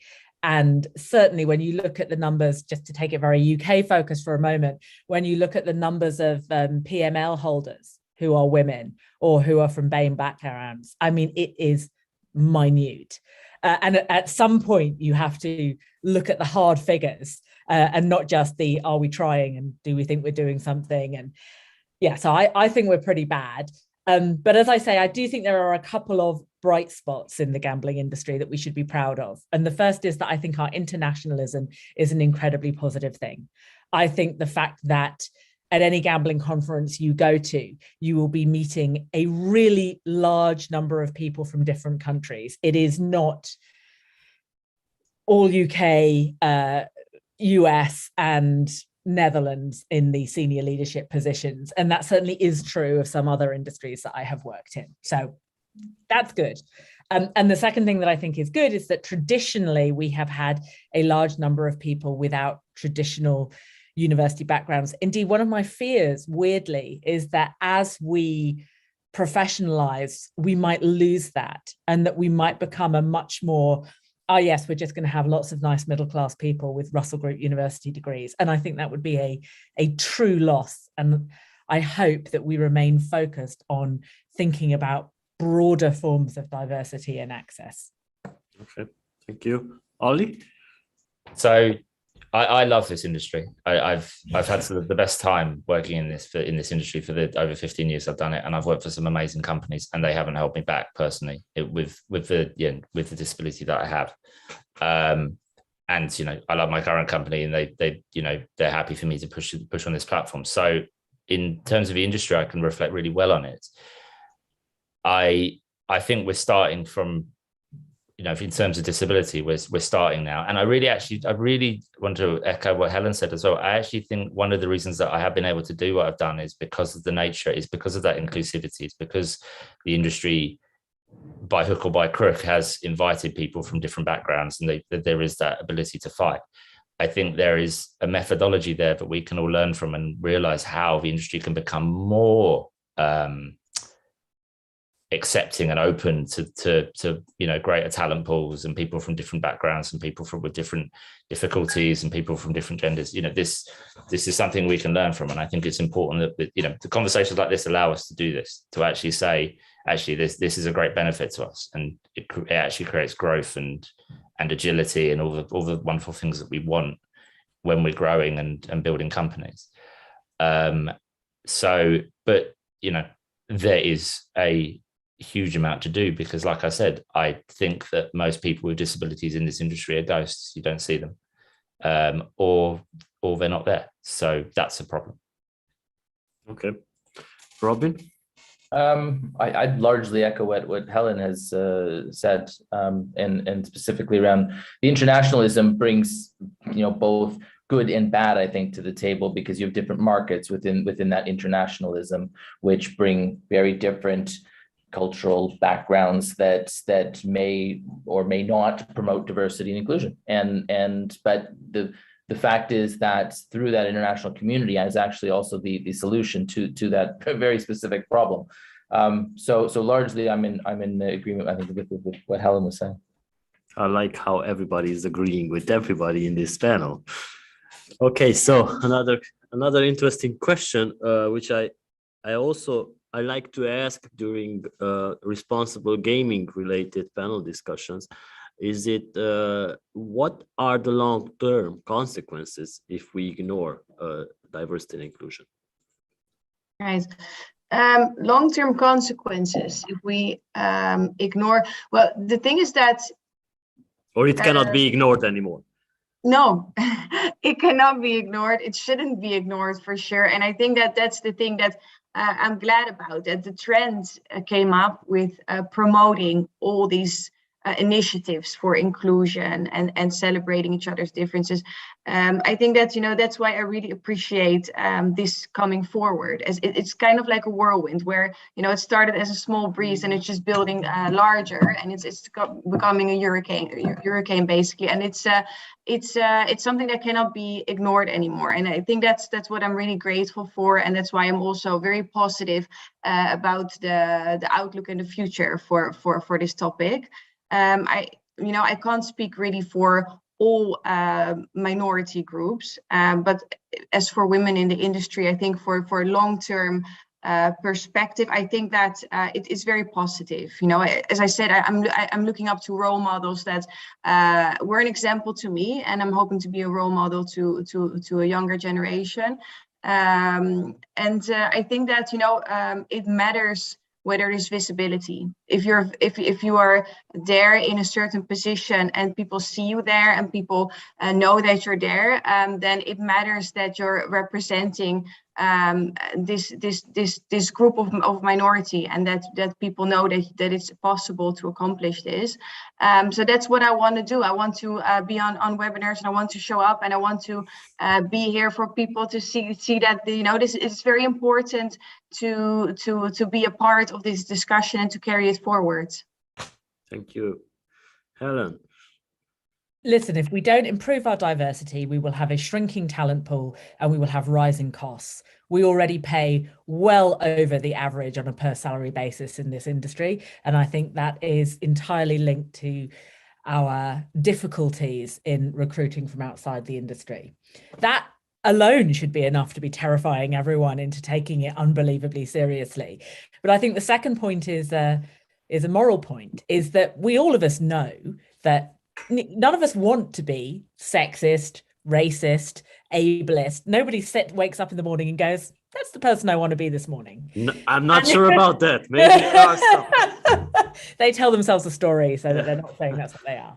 But, if that's how we feel as moral individuals, we need to bring our whole selves to work.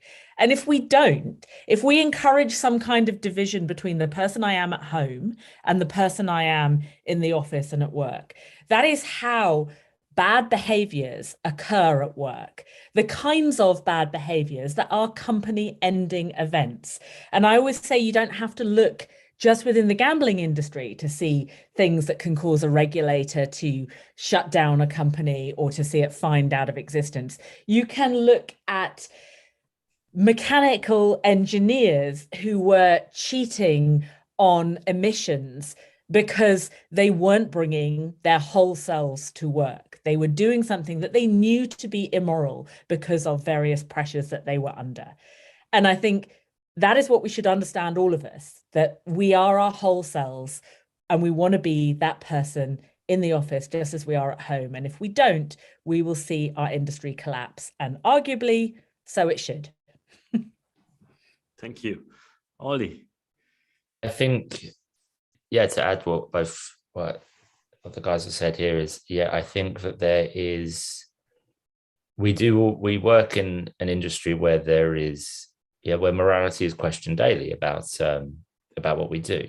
And, I do it in groups of, in my personal groups, I've had, funny anecdotes. I've had a couple of dates in my past of where people have walked out on me because I work in gambling. Actually walked up and left the room.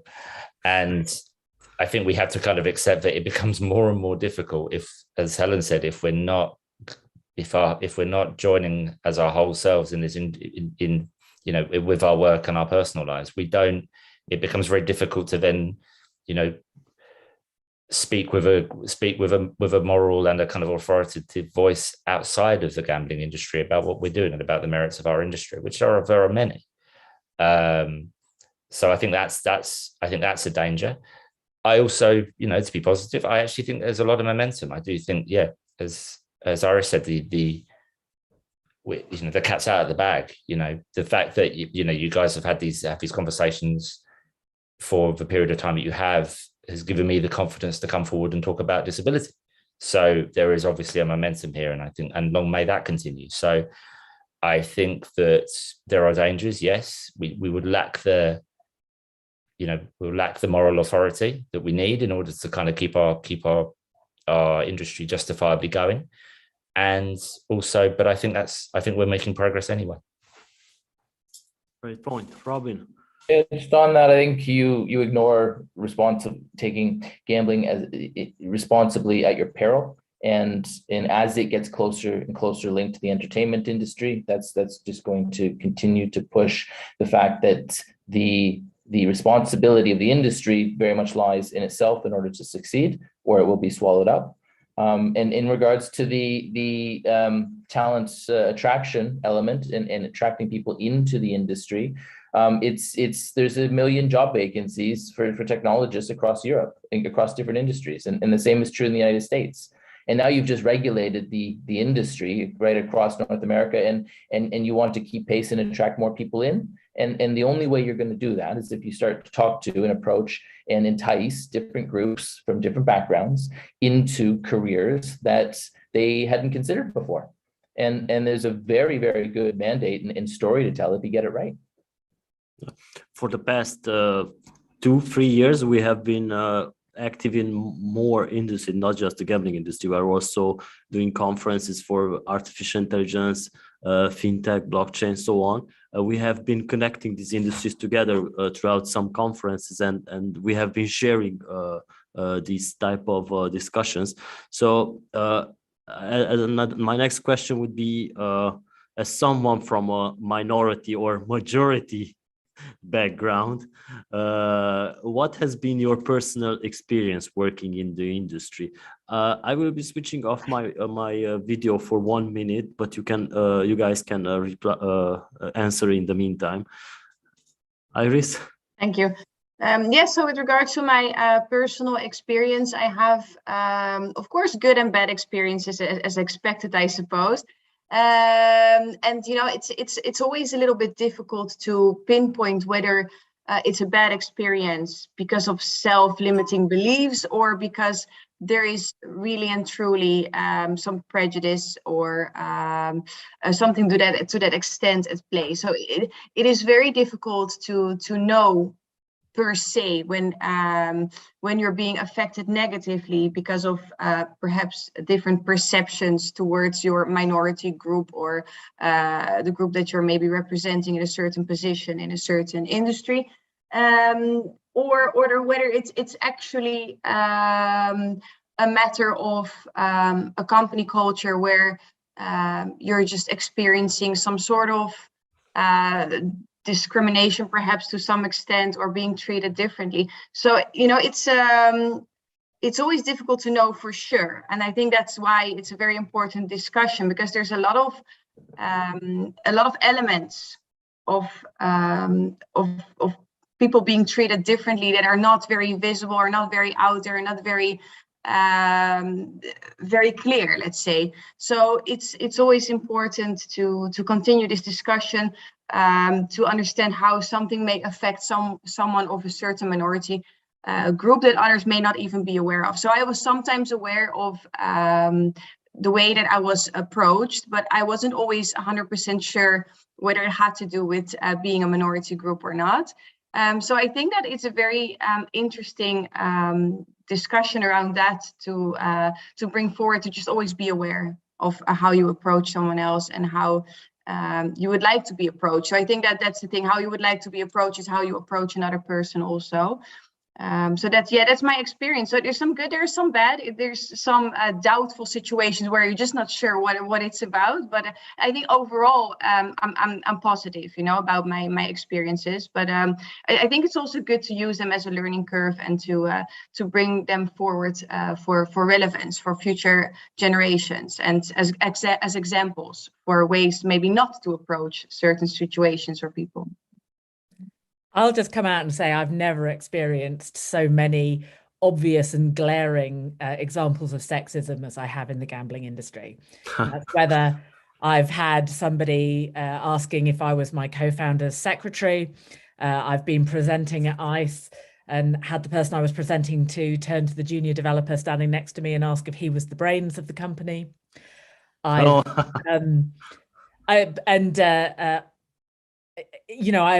seen things that have horrified me that I've never seen in any other industry, and I've had my beautiful and charming account managers suffer completely unwanted sexual advances that they have struggled to deal with, and that has happened. I'm not going to say that's never happened or I've never seen that happen in other industries. I'm just going to say it's happened with higher frequency and has been more shrugged off as normal in this industry. So no, I'm going to say I've come across a great deal of it, and I think it is difficult to call out that behavior. And I know people who know me might find that surprising, but it is hard to call it out, especially when you're a supplier and especially when you are reliant on being viewed as charming, helpful, and generally a nice person to hang out with. It is very hard to call out bad behavior in those circumstances. And that's why all of us as an industry should come together to call it out collectively. Right. So Oliver, before you answer, I would like to ask the audience here on Zoom, if anybody would like to share their experience, they can just send me a message and can come online, because this is an open discussion for everyone. So Oliver. So in terms of comparing the gambling industry to other industries, I think, so to be brutally honest, when growing up before I entered into the gambling industry with a visual disability, the tendency was always to say that you could go into certain professions. So you were sort of siloed and say that this is where you're going to go. You can either do, I mean, the old joke, particularly, I have a visual disability. I'm registered blind. Okay. So the old joke was blind people are only piano tuners and typists. That was an old kind of adage. So the world out there is much worse than the world in the gambling industry for disability, I think, in certain areas and with certain things. But again, I have experienced, people openly saying you can't do that, and I've had anecdotal people, managers telling me of managers above me, at one company I was saying he can't do that because, are we keeping him because we feel sorry for him? This kind of thing, because he can't do this because of his disability. So, there have been negative things, but again, I'll come back to this point about the gambling industry being very empowering. And again, I'm restricting myself. I've again, to echo what Helen said, I've got, I've worked with women in the industry, and I've got a woman in my team, and she's incredibly competent, and I'm actually horrified at some of the things that she goes through when I go to events with her. So. I think there are obvious things where it's bad compared to other walks of life. But with disability, I think it's very early. I think it's very, I don't think we have enough. I don't think apart from my own experience, I don't have too much in the way of anecdotal evidence. I'd love to hear from other people's experiences in terms of disability to know how other people have found it as well. It will definitely be included in our next talk. Robin. Not a lot for myself. I'm not personally a minority, of course, but I am building an organization that supports diversity into the gambling industry. So it's important for me to one, build our own culture in the way in which the panel has been discussing, but two, also to look at who we're working with and understand whether they're the right clients for us or they're the right partner for us. So that we can build an ecosystem that is supportive for our own employees. Okay, so we still have a lot of time left, and I have some more questions for you in terms of implementing diversity inclusions. I don't know if all of you have been doing this. Most probably Oliver hasn't. What would you say is the most difficult part of implementing a diversity and inclusion program in a company? I think that the most difficult part is to get across what diversity inclusion is and what it isn't. So, of course, you would like to hire, have a policy to hire people that fit into the scope of diversity and inclusion. But at the same time, it means that everyone should qualify. And that we shouldn't judge people for anything and say that this certain group of people cannot be hired because they're not diverse enough or they don't count towards inclusion enough. So I think that that's something that's a difficult topic around that. To get that very clear, what do we mean with that? What is our approach on that? How do we describe it? And then the next step, how do we get this ingrained as a company culture for everyone to be on board with understanding what it means? And it to me, it basically just means accepting each other the way that you are and without any prejudice and just empowering each other, whoever you are in whichever position. Okay, Helen? I think a lot of people will say to you, diversity and inclusion is hard in recruitment because you simply don't get the applicants. I've heard that again and again, and people especially talk about it in Women in Technology. And I think if you find yourself saying or thinking that, you should instantly take a step back because it's almost certainly not true. And okay, yes, perhaps there's a wider conversation to have, but I know, for example, that we do get a great deal of female applicants in Spain. Why? Because we have a lot of female developers who are very senior and visible within the company in Spain, and because they go out and do outreach programs in schools, at universities, because that's part of who they are as female developers in technology.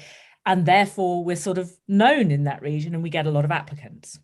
So if you're not getting applicants, I think you need to ask yourself, are you doing those other things that are about opening yourself to the applicants from a more diverse area?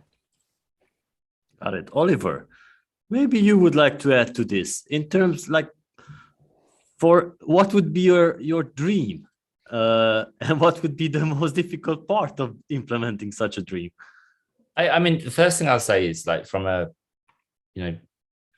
HR and a recruitment process that I've gone through with Pandascore, it's actually been one of the most, been one of the least confronting and most like open and accepting methodologies that they have, and it's a very, very human process. I mean, they're really like in terms of a company, it's very, very open, very, very, and very, very accepting, and there's never been any judgment. So I think I can look to what companies, what my current company does. When I worked at Genius as well, and there was, there were challenges for them. I know that they were very similar. What the ideal would be, again, I come back to that point. Again, it's just about making sure it's starting from zero, from a level playing field. Understand, how do you profile people, and how do you understand what that everyone starts from zero. And that's it may be a bit utopian, but that's kind of, I think that's where we should strive for. That would be what I would want. But I can say that some people do it very well. Pandascore have done it fantastically. Their HR and people kind of practices are brilliant, and they're constantly evolving. And they encourage me to share and me to tell them what my difficulties are and things that I can do, and where I need some help and assistance. And it's a human process, and I think I can't speak highly enough of that. Okay, thank you. Robin, you work with such things, right? Yes, of course. Yeah. And I think in order to get started, you have to have a conversation in your organization. But more importantly, you have to realize that actually these programs do cost money, and you need to invest in both your people in regards to training and your partners in regards to the channels you're using to attract more people into your organization.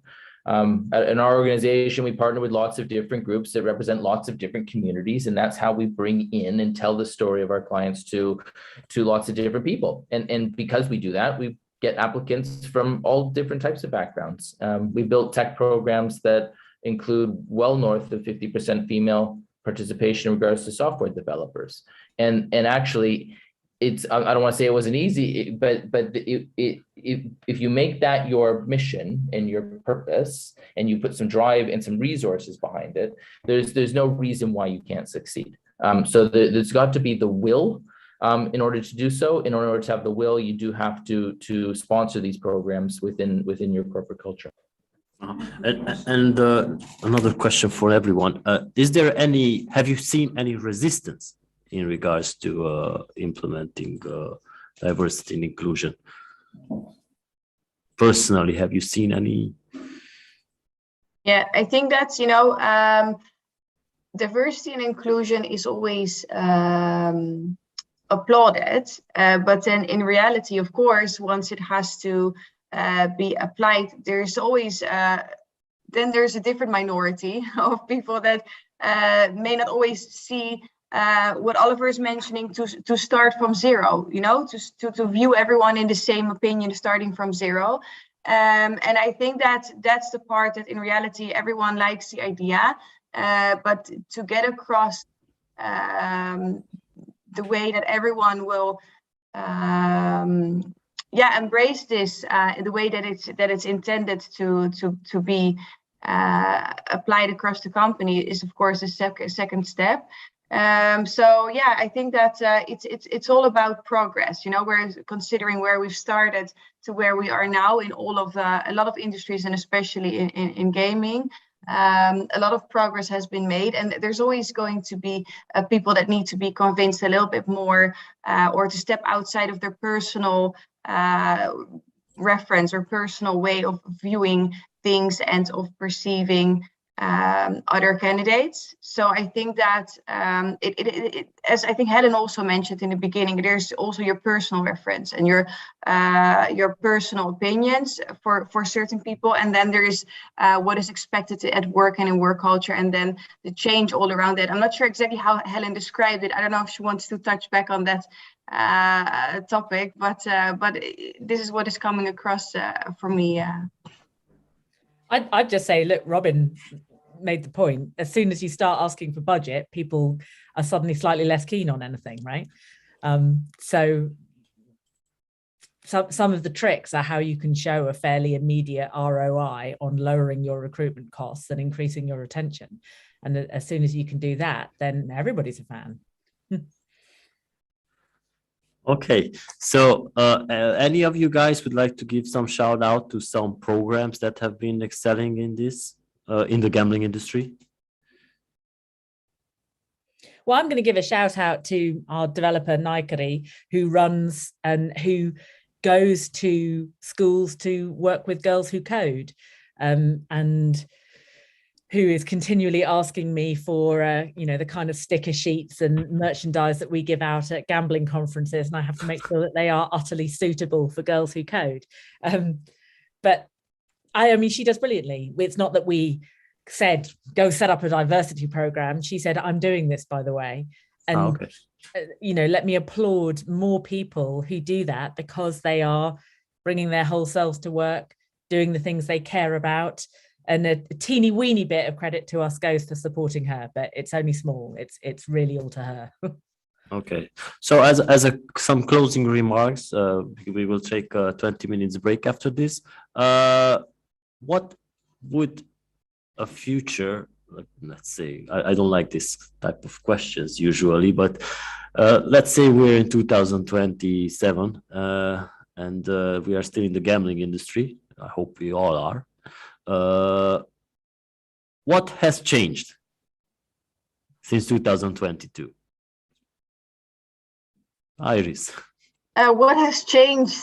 Well, as I said, I think that we got on a good trend now of, or let's say I described it as a breeze that became a hurricane. Where we're all moving forward in a very positive manner. So I think that I expect this to progress in a good way. So that's my hopes and the beliefs for the future. Right, Helen. God, 5 years. We are in the future now. Imagine, we are in the future. It passes in a blink of an eye. So look, I hope that I won't be the only woman on our board. I hope it'll be more than just me. I hope that we will be more reflective of the society around us. I hope that our events will have taken on board what Oliver has just said and will have become more accessible to people with disabilities. Very conscious thinking about that, of just how inaccessible they are. I just hope we've got better. Okay. Oliver. I don't want to, I suppose, yeah, I hope we're better. I hope to see more people like, well, not like me, but, you know, I hope to see people more confident in conveying that they have disabilities or they have difficulties. I'd love to see more keynotes from people who have disabilities, or, you know, people on panels like this. So I'd like to see more. I just want to see more of. So I don't mean this in an egotistical way. I want to see more of me. I want to see more people like me coming forward and doing this, joining these panels and taking these opportunities and doing these things, and doing it openly, not with a disguise. I think that would be incredible. Awesome. Robin. I think if anything, the pandemic has shown us that there's significant opportunities in as much as there has been significant difficulty in overcoming what we've been through. And I think it's important for organizations to take advantage of those opportunities. The remote working element is both a risk, because you don't have the inclusion at an office that you used to, but you do have the ability to change your hiring practices, which can only be for the better if it's done in the right way. And I think the industry is of course going to be going through some massive growth, and there's going to be, Zoltan, to your point, integration with other very fast-paced industries, including blockchain and crypto and entertainment and so on and so forth. And it's only that by elevating these conversations in this way and others through programs and organizations that we'll see, you know, positive change. Yeah, and if everything is correct, that maybe in 5 years we will be all working in metaverse, and there's some elimination of this type of inclusion. All right, thank you, panelists, experts, and thank you so much for giving your comments on my questions. And it has been a pleasure to have you here. Look forward to the next catch up. With the conference now, we are going to take a 20 minutes break, and we will be back with the Nordic industry update. Thank you, Iris, Helen, Ollie, Robin. Thank you. Thank you. Thanks, everyone. Take care. Bye. Bye.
Hello, we are back and right on time like a Swiss watch. We are going to talk about the Nordics now. Today, we have a different moderator than we're used to. Morten is not here today, so we have Maria McDonald, a partner at Nordic Gambling, who I would like to invite on screen to present the panelists. Maria, can you hear us? I can hear you. Can you hear me? Yes, and we can see you too. And oh, perfect. All right, You're all set. I'll leave you to it. Thank you.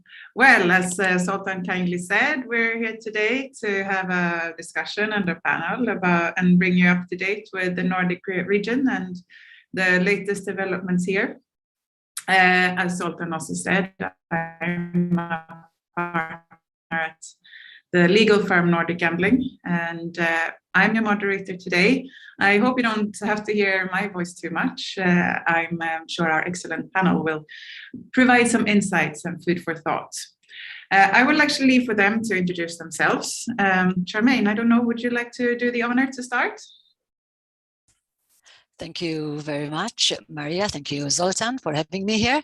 Yes, I'm Charmaine. I'm head of regulatory affairs at Playtech. Playtech, for those who might not know it, is a global supplier to the industry, online and land-based. Thank you.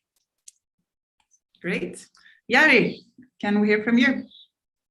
Yes, hello. I'm Jari Vähänen from Finland. I used to work many years in Finnish national monopoly operator Veikkaus and resigned from there 2 years ago and established my own gambling consultant company called the Finnish Gambling Consultants. So I have mainly worked in lottery world, but now also with some other operators and suppliers. You've joined the right side. Gustav. Hi, Maria, and hi, Charmaine and Jari. It's an honor to participate among so brilliant minds. My name is Gustav Hofstedt, and I am the Secretary General of the Swedish Trade Association for Online Gambling. We represent approximately 20 members, among them Charmaine's Playtech. Perfect. Thank you very much. Yes, it's an excellent panel, so I hope we'll have good discussions on what's going on. Gustav, I was going to ask you, or start by asking you, because you have been away for a little while. Yeah, right. I was away some 3-4 months on parental leave, and it feels great to be back. I mean, if the gambling market sometimes can be somewhat chaotic and unstable, it's nothing compared to being with a 1-year-old daughter. So it's great being back. Welcome back. It's great to see you again. I wanted to ask you, so what has happened in those 3-4 months that you have been away? Can you summarize? Because it's a perfect period of time to sort of, all right, this is where we were at when you left, and this is where we are at now. Right. Well, almost nothing happened when I was away. And it's true, Maria, but it doesn't have a correlation, obviously, to me. I'm not an important person, but so out of clear coincidence, not much happened apart from one thing, and that was the withdrawal of the temporary COVID-19 restrictions. Mm-hmm. They were taken away in November. But on the other hand, many things happened when I came back to work in January, namely that, well, to begin with, the government started with proposing new temporary COVID-19 restrictions, despite the fact that they simultaneously had ideas or planned to withdraw all the general restrictions in Sweden. And finally, they came to the only sensible conclusion, namely that they should withdraw the gambling restrictions regarding to the COVID situation as well. More importantly, because this will have not just a temporary but a permanent impact on the Swedish gambling market, the Swedish government a few weeks ago presented their general changes for the Swedish Gambling Act, and I hope that you can allow me a few minutes to talk about those changes during this panel debate. Of course, definitely. No, I think we will cover that because that is a very interesting development in the Swedish market for sure. And to be honest, I think it's the most important change in the Nordic markets as well. So let's come back to that. Charmaine, you obviously work with a lot of markets and you work with a global operator, but I'm very interested to hear what's top of your agenda now in the Nordics. I was smiling when Gustav was talking, when he said like, nothing but, because it's the nature of our job. There's so much that goes on until you actually see a tangible development. It's what we do, but then not always having something immediately to show for it, but it's preparation of. And I think key to that is the real early engagement when you know that something might be coming up. Plenty has kept me busy globally, new markets opening up in Europe. In most markets, there's always something that crops up and you're trying to get a sensible discussion going, ultimately for the long-term sustainability of that market.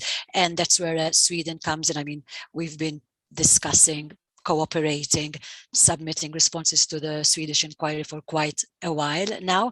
There's many items that have been on the table, that are on the table, and that will be on the table. So that's definitely kept us and will keep us quite busy. Of course, there's been ongoing discussions in Finland in the last number of months. There's always some bits and pieces in Denmark that have been ongoing. So you keep a watchful eye, you're constantly in engagement. But Sweden, I think, as you rightly said, is the one where there's a lot up for debate, and where I dare say we want to make sure that any changes or any new requirements or provisions that come in make sense and work for the wider industry. So that is what will keep us going. I mean, we're a supplier, as you rightly said, and we're a supplier to the industry. I can go along and say ultimately we're a large supplier, we're global, we're used to very large different complexities across markets. We will enter the market, we will meet those requirements, but whether that eventually will work in the long run, or whether you're investing in a market and then there's leakage offshore, if you like, that's what you want to avoid. So if I look at Sweden from sort of an industry point of view, we want to contribute from now, if we know that they're talking about, for instance, introducing software supplier licensing, then we want to be able to, and we hope we'll have the opportunity to engage with policymakers, with those holding the pen, as early as possible, to explain who we are, what we are as suppliers, as software suppliers, and the whole plethora of us. So that, I think, is going to be interesting. It's always interesting and a challenge, right? Definitely. Jari, same question to you. What's high on the agenda in the Finnish market, or if you have any insights in the other Nordic region? Mainly here in Finland, the new lottery act, so new gambling law, we got it 1.5 months ago. So finally big change, or might be big change, because it's not clear what will really happen here and how long current situation will stay. But anyhow, new law has already changed, I would say, surprisingly a lot. So we have noticed that some operators have already quit from Finnish market, and that has been a big surprise to me, at least, because I don't see any reason why someone should do that. But anyhow, that has happened. Even more operators have stopped their social media marketing, or changed at least language from Finnish to English. For those who are not so familiar with it, what are the main changes in the new Lottery Act? In big picture, really nothing. So Veikkaus will continue as a monopoly operator, but they will face more restrictions, so mandatory based loss limits, many other things. So actually from a monopoly operator point of view, the new law is not so good one because they are not allowed to develop almost anything. They got the permission for international P2P operations. So now they have established and officially already started a subsidiary company. So the basic idea is that company will sell games, probably some technology, but it won't affect nothing here in Finland. Then from offshore operators' point of view, there will be payment blocking to one direction. So payments from Finland to offshore operators will be blocked if the operator will be in blacklist and our regulator, the Finnish National Police Board, will keep that kind of list.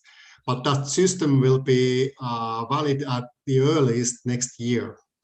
So what it will really mean, I'm not sure. But anyhow, payment blocking won't be there when it's about money coming back from operators to Finland, because it's legal for Finnish customers to use services of offshore operators. And according to constitutional law, Finland wasn't allowed to have a payment blocking, because me as a customer, if I have managed to make a bet to other company, then I will have legal rights to get my wins back to Finland. So it will be a really strange system if it will be valid, because I'm not, that's my own opinion, but I'm not sure if we will ever see really payment blocking here in Finland. But so for other companies, then say the monopoly and well, to some extent, the Finnish customers, there's not much difference in the Lotteries Act. Is that what you're saying for the online operators and for the B2B operators? Yeah, I would say that those operators who have been here in Finland, who have already Finnish customers, no big change. If, of course, they should be a little more careful when we are talking about marketing and sales actions. But we haven't had any mass media marketing here in Finland, so no single ads. Of course, Eurosport, some TV channels broadcasted outside Finnish borders, they have had some gambling ads, but almost nothing. So no big change. That kind of operators like whatever, Unibet or Paf or Betsson. But the newcomers, it's really difficult to enter in Finnish market now, because police board will have more resources to control also social media. They are looking for new tools to do that. So newcomers, it might be difficult. But one challenge is that there is no precise definition what is illegal marketing, what those operators are allowed to do. So if I'm the customer of whatever offshore operator, can they still send me emails, SMS, what they can do? That's not clear, because there is no definition of that in new law. I understand. Interesting. Well, we all hope that Finland and Norway one day will maybe open up for a more liberal market, but the time is not yet. Yes, not yet, but of course we could discuss about that a little bit later here if you want, because there are strong rumors, at least, what might happen here in Finland. Interesting. Yeah, let's come back to that. Because we heard a little bit about the updates to the Finnish Lotteries Act. Now, Gustav, may I open the floor for you then to talk a little bit about the new regulations or the changes to the Gambling Act, which the government is proposing here in Sweden? What are the main points of it? Well, the most important topic is what Charmaine mentioned previously, namely that the Swedish government suggests that Sweden implements B2B licenses to take effect from 1st of July 2023. So we have some time to prepare for those for those licenses. Although for me, being a lobbyist, there's never enough time to when you want to have an impact on such development.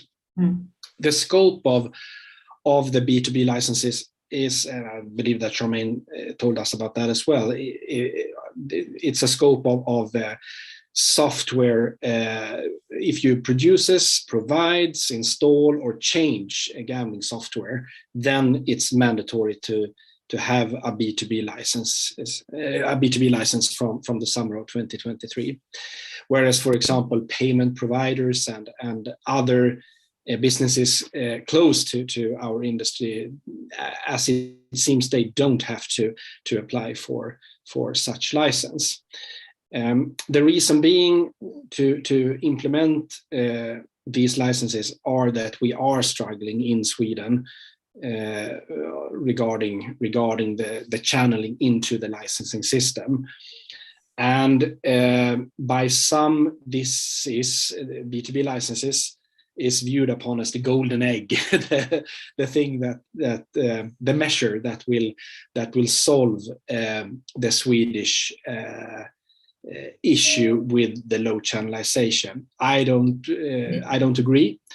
But having that said, I do believe that a B2B licensing system, if it's correctly developed, it could probably be beneficial, and it could probably contribute at least to a somewhat increased channelization in Sweden. However, we talk a lot about B2B licenses, but that is not the only content of this coming legislation in Sweden. Actually, what is almost as important is what is absent in the governmental bill, because there have been numerous suggestions, particularly targeting marketing, that we have been strongly against over the last 2 years or so. And if you allow me some bragging, Maria, I am super... I do, because when I saw the proposal, I thought of you and thought that, wow, Gustav and his organization must have done a really good job here. It's not, of course, only a product of our efforts, but I do think it is a reason why we get together in an association. That is something, by the way, for Jari and our friends in Finland to think about, because we have been focusing particularly on 3 aspects on the gambling bill, namely that we suggested a withdrawal of a marketing ban between 6 a.m. and 9 p.m. in the evening, for example, in TV and radio and social media. And we advocated for a withdrawal of marketing going from having to be moderate to particularly moderate. And there were also a few other aspects that we engaged in. And to my well, it was extremely satisfactory to read the suggested bill and look for those quite stupid suggestions, and to find at the end when I read the last page of the bill that they were absent. So this is really, really pleasing that it's actually half of the importance of the bill is the absence of stupid suggestions, and the other importance of the bill is obvious what's actually within the bill. I'm really keen to talk more about the B2B licensing system, because that is a major change and it is important. But first, what are the changes to the marketing regulations now that are actually suggested? Almost nothing. That's the beauty of everything. There was, I think I mentioned two two suggestions that are withdrawn. A third suggestion that is withdrawn is that marketing all gambling products shall be evaluated in a risk classification system. That's not a particularly clever suggestion for many reasons. And that suggestion that has been embraced by the government to this moment is also absent in the suggested bill. So almost all parts or elements of that has a connection to marketing is actually absent. There is one exception from that, and that is that, and this is really difficult. I'm not a lawyer, you are, and I actually believe it's difficult for a lawyer as well, because it's so unclear developed in the legislation. Of course, it always is. Yeah, right. That's why we hire people like you. Exactly. No.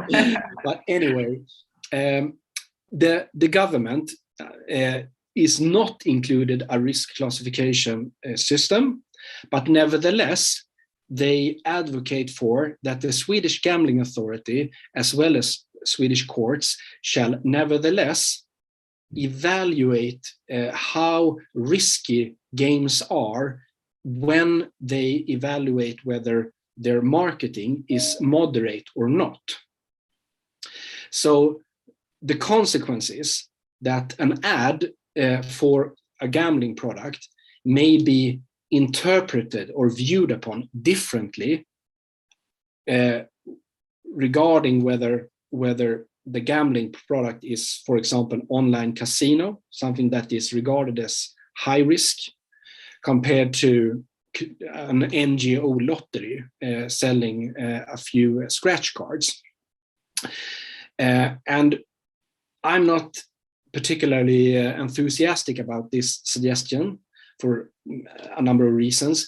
One is the unclarity of everything, and that the governmental bill, it hands over the interpretation to Swedish courts and to the Swedish Gambling Authority to take a decision at a later stage.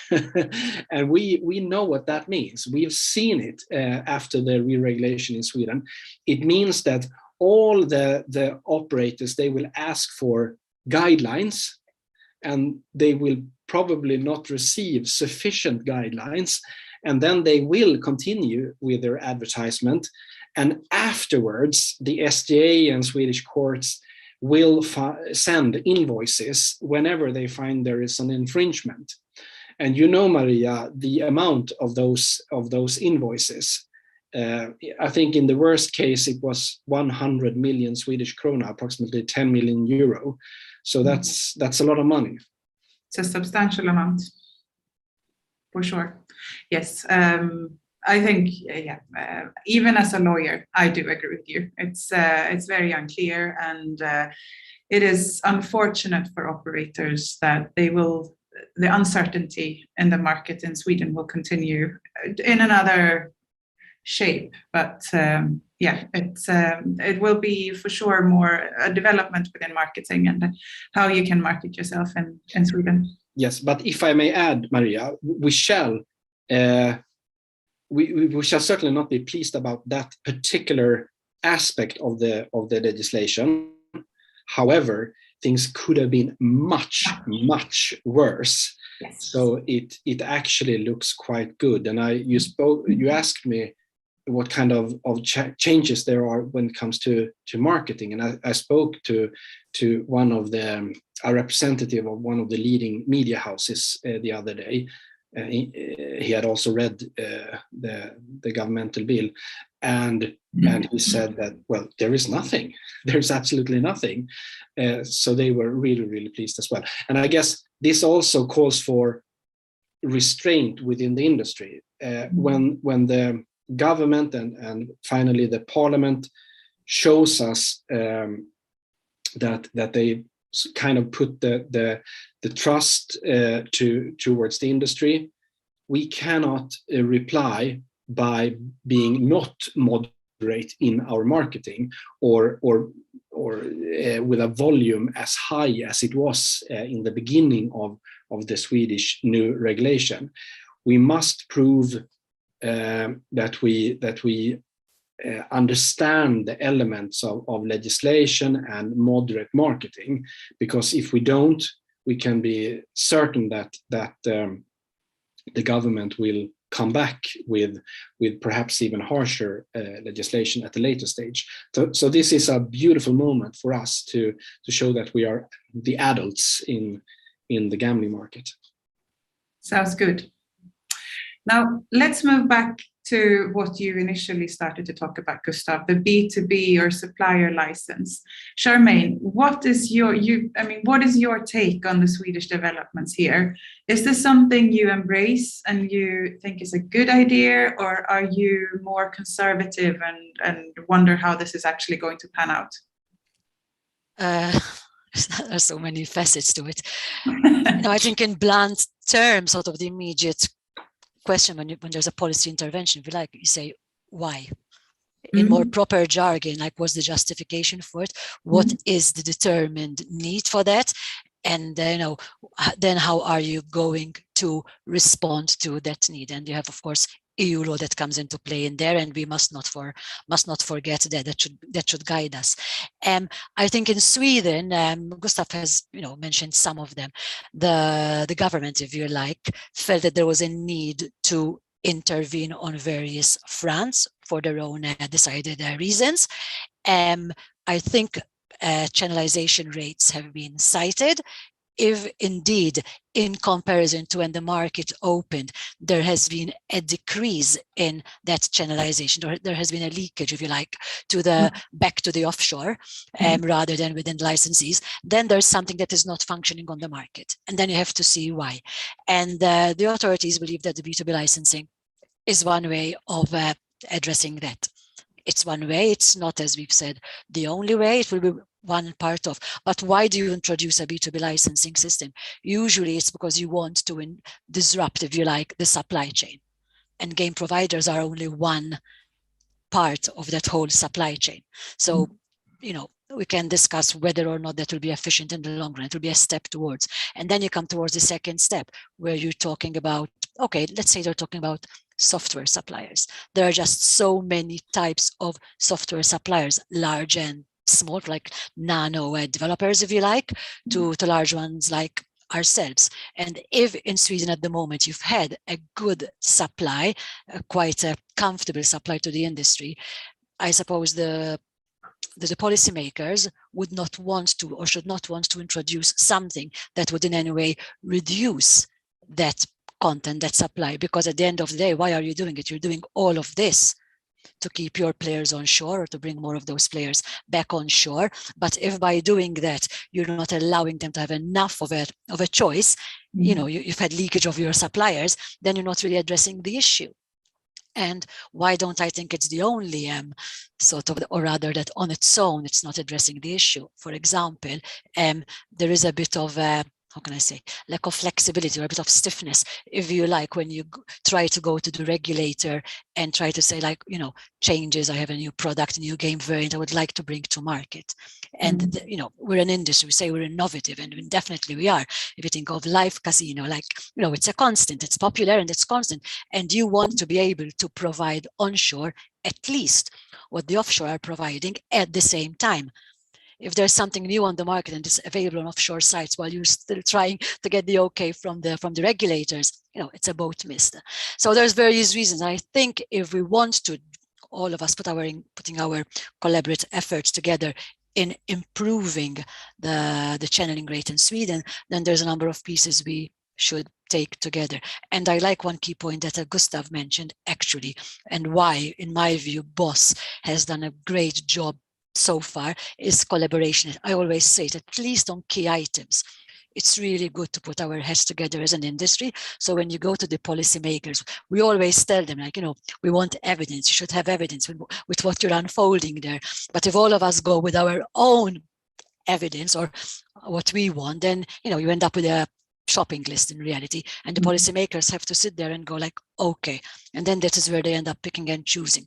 Whereas at least if on key items, an entity like BOSS is going with views of the key players on the market, you're going with an informed view and you're taken seriously in those discussions. I believe, Gustav, I'm speaking on your behalf here, that if we as members help and feed you with good information, good arguments, and those arguments are put together, then in turn, when you're meeting with the regulators, they have one voice, but one informed voice. And I think that's really important ongoing, in my view. Yeah. I mean, as I said, there's so much you can say. Yeah, of course. But because now with the proposal, I suppose we have a frame in Sweden about how the licenses are going to be, who can apply for a license, who must have a license, and a frame of how this is going to be done. But the details are still to be worked out. We don't know how the application process will be made. And if you have a wish list for the government and also the gambling authority when they work out these details, what are your key points? What is your key wishes for the Swedish B2B licensing? Well, if you're talking about exactly software providers, I mean, if you're looking at the entity per se and what you would want from an entity, many of us are licensed in multiple European jurisdictions, tried and tested, we hold licenses there. So, if we don't comply, you will know, it's headline news immediately. So I think you can take from what we've already met elsewhere. You don't need to replicate literally everything. And again, lessons to be learned, if you like, from other markets in Europe, which have recently introduced their supplier licensing unintentionally, I think, just because of how the requirements are put in, where the company is or where your server is or whether you have the ISO certification. Just none of those are wrong on their own, but they're sometimes put in a way where you end up in a market as one individual supplier having 5-6 licenses. And you're probably submitting the same documentation for each of those license applications, because maybe there is no flexibility to say, okay, we understand you have to supply all those. You're the regulator. We're not the ones who adopted the law ultimately. But some flexibility to not replicate even the documentation that you're providing. Sometimes you end up doing even that. So just on the corporate side of things, if you ask me a wish list, I'm like, you can keep it light touch. You don't have to make it cumbersome. Many of us are listed on the, whether it's the London Stock Exchange, we have many obligations that we show. And, again, you can go and check about our behavior and our licenses. It's, regulators talk amongst themselves. You don't need to replicate on the corporate front.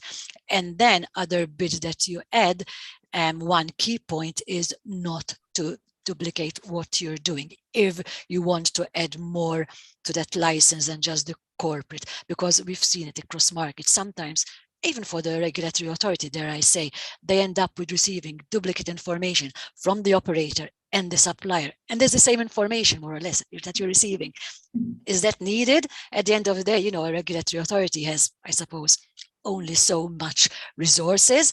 But if you're really then introducing that licensing system for suppliers, unless it ends up being just a paper exercise, which it shouldn't be, you have to have oversight of those. So we need resources for that proper oversight. And if you're asking us to submit, I don't know, reports or what have you, then equally should be going through those reports. Otherwise, why are we submitting them?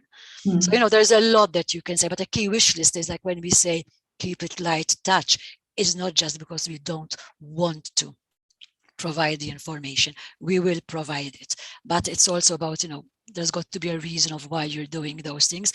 And, back to Sweden, of the reasons of why you felt there was a need for that policy intervention, which is quite a big policy intervention when you say, I'm introducing a B2B licensing system in a market that's not been open that long, really. Yeah, it's interesting that you mentioned that, because in Sweden, and like both you and Gustav have now said, that the reason for introducing this is mainly because you want to have a higher channelization to the Swedish market, and obviously if you want to have a supplier license, software license in Sweden, you cannot then also provide it to black operators. I know that it's extremely early stages in Denmark, but there is a rumor that Denmark is also putting B2B licensing in place. We don't yet know who will be covered by that, but their rationale is is less of a channelization argument. It's more in order for B2B suppliers to take responsibility for their own compliance. How do you see that rationale? Who do you ask? What's that? What did you say, Gustav? Well, there may be, of course, different reasons why you impose B2B licenses.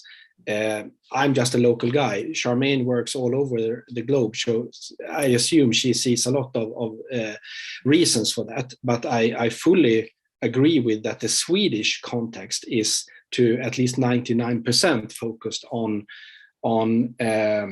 the miserable channelization situation in this jurisdiction, and that is the main reason to implement B2B licenses.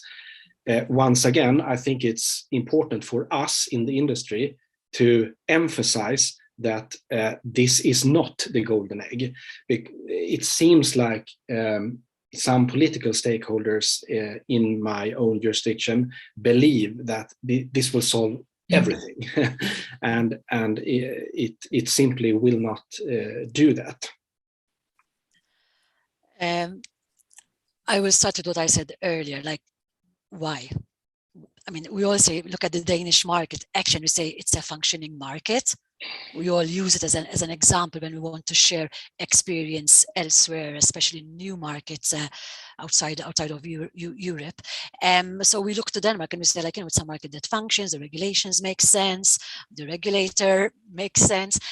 Why do we, if I want to be provocative now, why do we want to risk unraveling what is functioning? I think, again, experience perhaps tells us that if you start, well, a rumor starts from somewhere, so it's going to go somewhere.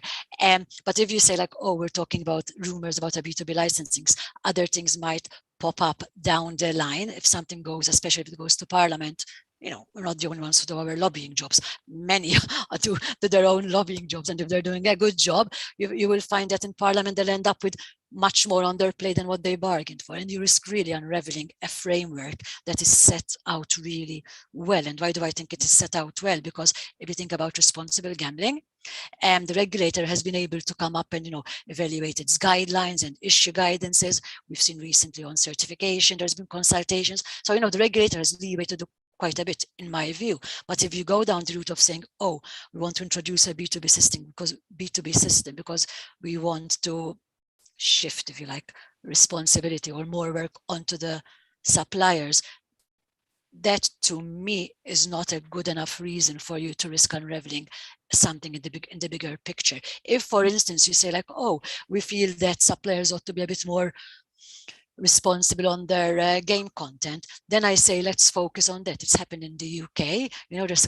research, you're looking at safer by design, as we call it. You look at the games, which features may or may not be more problematic than others, or at least based on research and trying, and you check those. And then you say, like, oh, let's look at certain features. In the UK, there was an exercise done a couple of years ago now, maybe 2 years ago. Ontario has followed suit. So there were benefits in that work done. And I say, let's look at that. If your issue is advertising, then, as Gustav has rightly said, as an industry, let's take stock and evaluate our behavior on the market. If your concern is player protection, these days, there's data and technology that allow you to look at the player more at the individual level and intervene early on accordingly. So, depending on what you would say the issue is, you can address it in a really constructive and efficient way. But just to introduce, in my view, a B2B licensing, just to say, like, oh, let's put more of it on the suppliers, to me, in a functioning market, is not enough reason. And in any event, even if you say, we want the suppliers to do the certification of games, for instance, there will still have to be an amount of responsibility on the operators for their own websites at the end of the day. So, you're shifting it, but you're probably just adding layers to the complexity. Then you're not really completely shifting it, in my view. And why do I say this about certification? Because, for instance, in Spain, I think a few years ago now, they actually reevaluated a bit how certain documentation was reaching the the regulator, because they realized that they were ending up with the same documentation submitted by operators and by suppliers.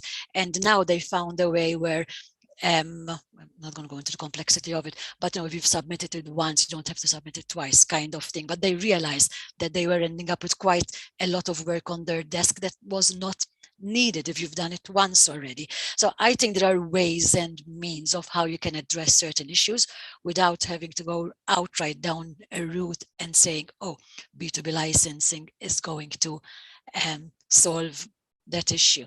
I don't think so. There are means that we could sit down around the table and you discuss with the regulator, like, what really is the issue over here, and let's find a way to do it. And one last point, again, if you think that the suppliers should be more responsible, you can get, for example, a B2B accreditation.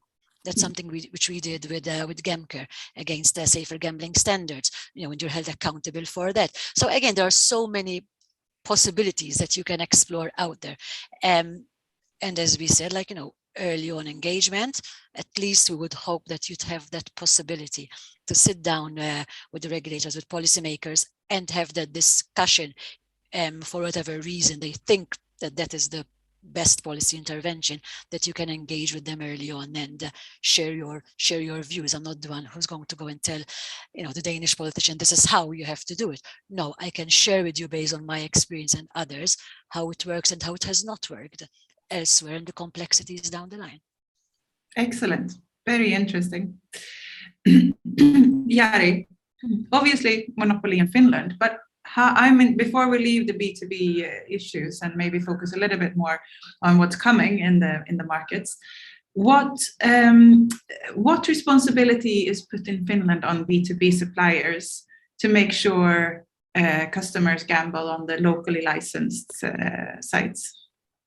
Nothing at the moment, but first a little bit background information. So in principle, we don't have any control for the P2P suppliers, but in practice, that's not the case when we are talking about Veikkaus, the monopoly operator, because Veikkaus needs approval for all new games, new tech from a regulator.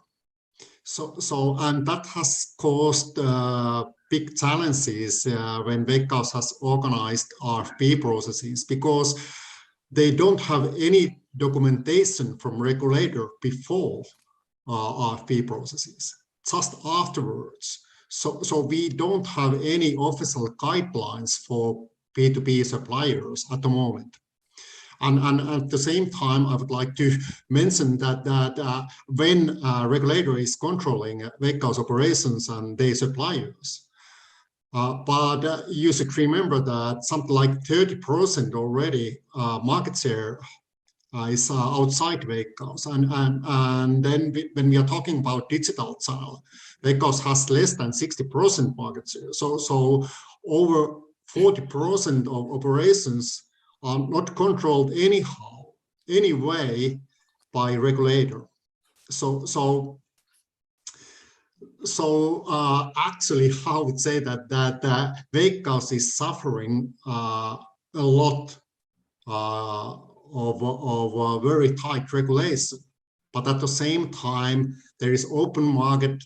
You can do almost whatever, and no one asks what you are doing, because our Finnish regulator doesn't regulate at all offshore operators and black market operators. I call black market operators companies who are operating by Curaçao license or things like that. So no one even knows what kind of businesses and what kind of systems they are using.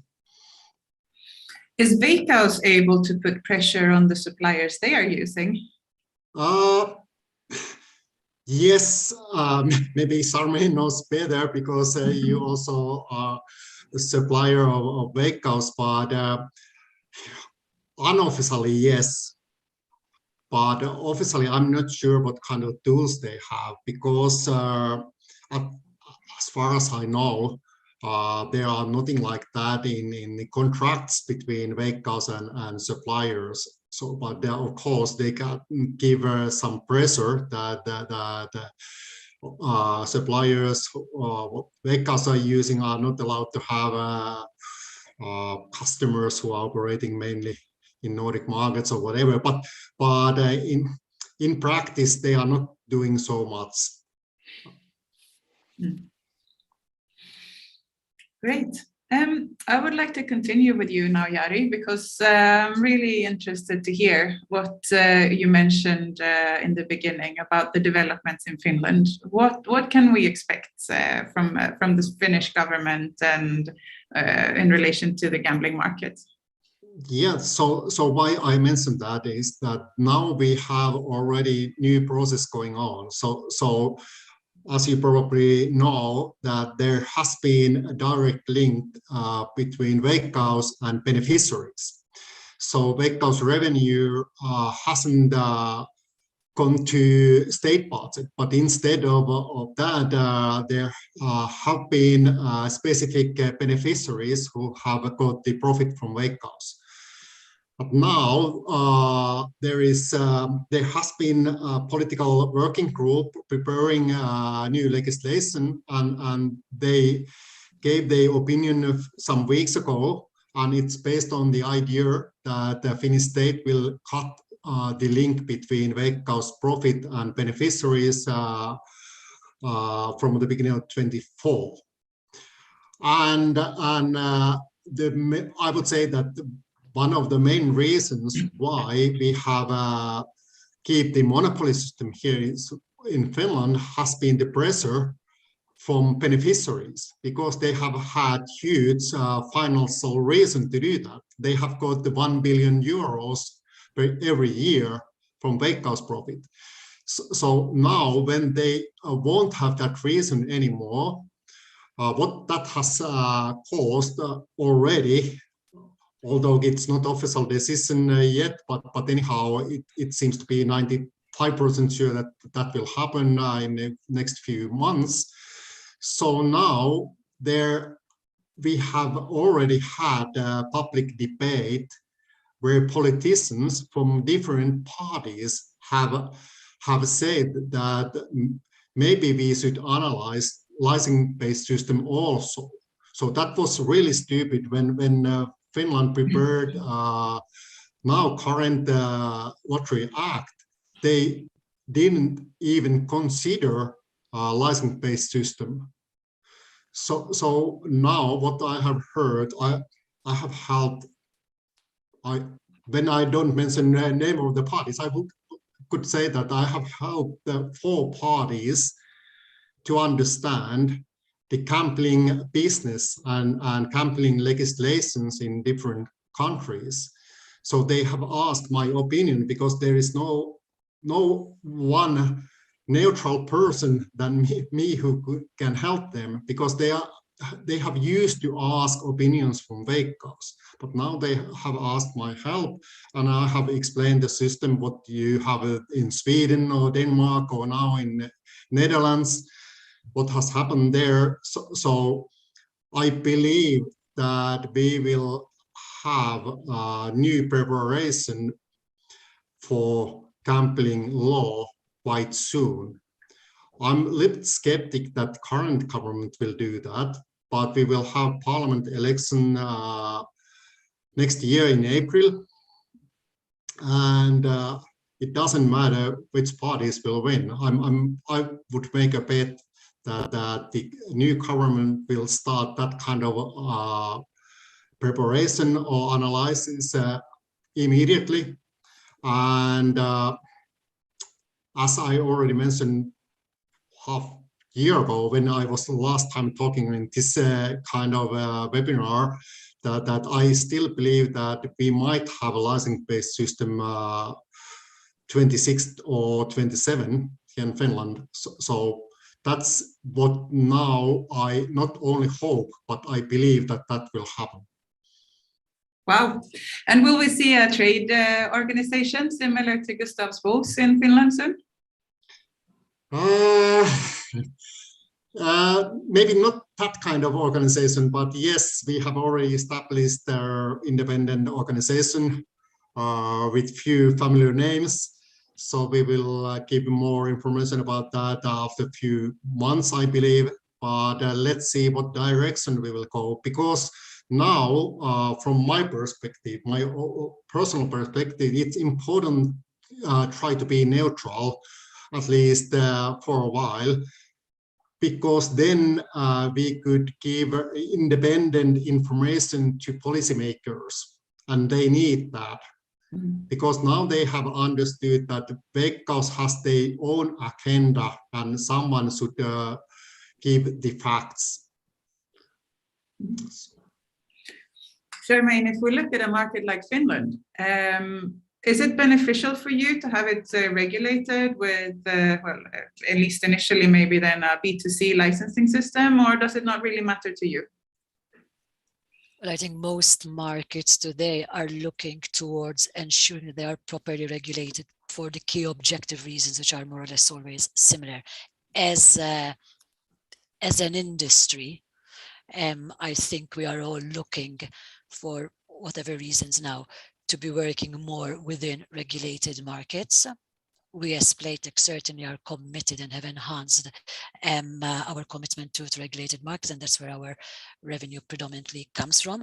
So at the end of the day, you want to be in a market that is regulated. Now, if Finland had to choose to go down a route, which is a licensing system, then my key point over there, and I'm happy to hear Jari actually voice it, is that there would be enough work done really early on before, you know, any policymakers run off with ideas, in fact finding the why and the what and the how you would do it, because you really need to nail that down properly, because if you don't get it right, then who's benefiting at the end of the day?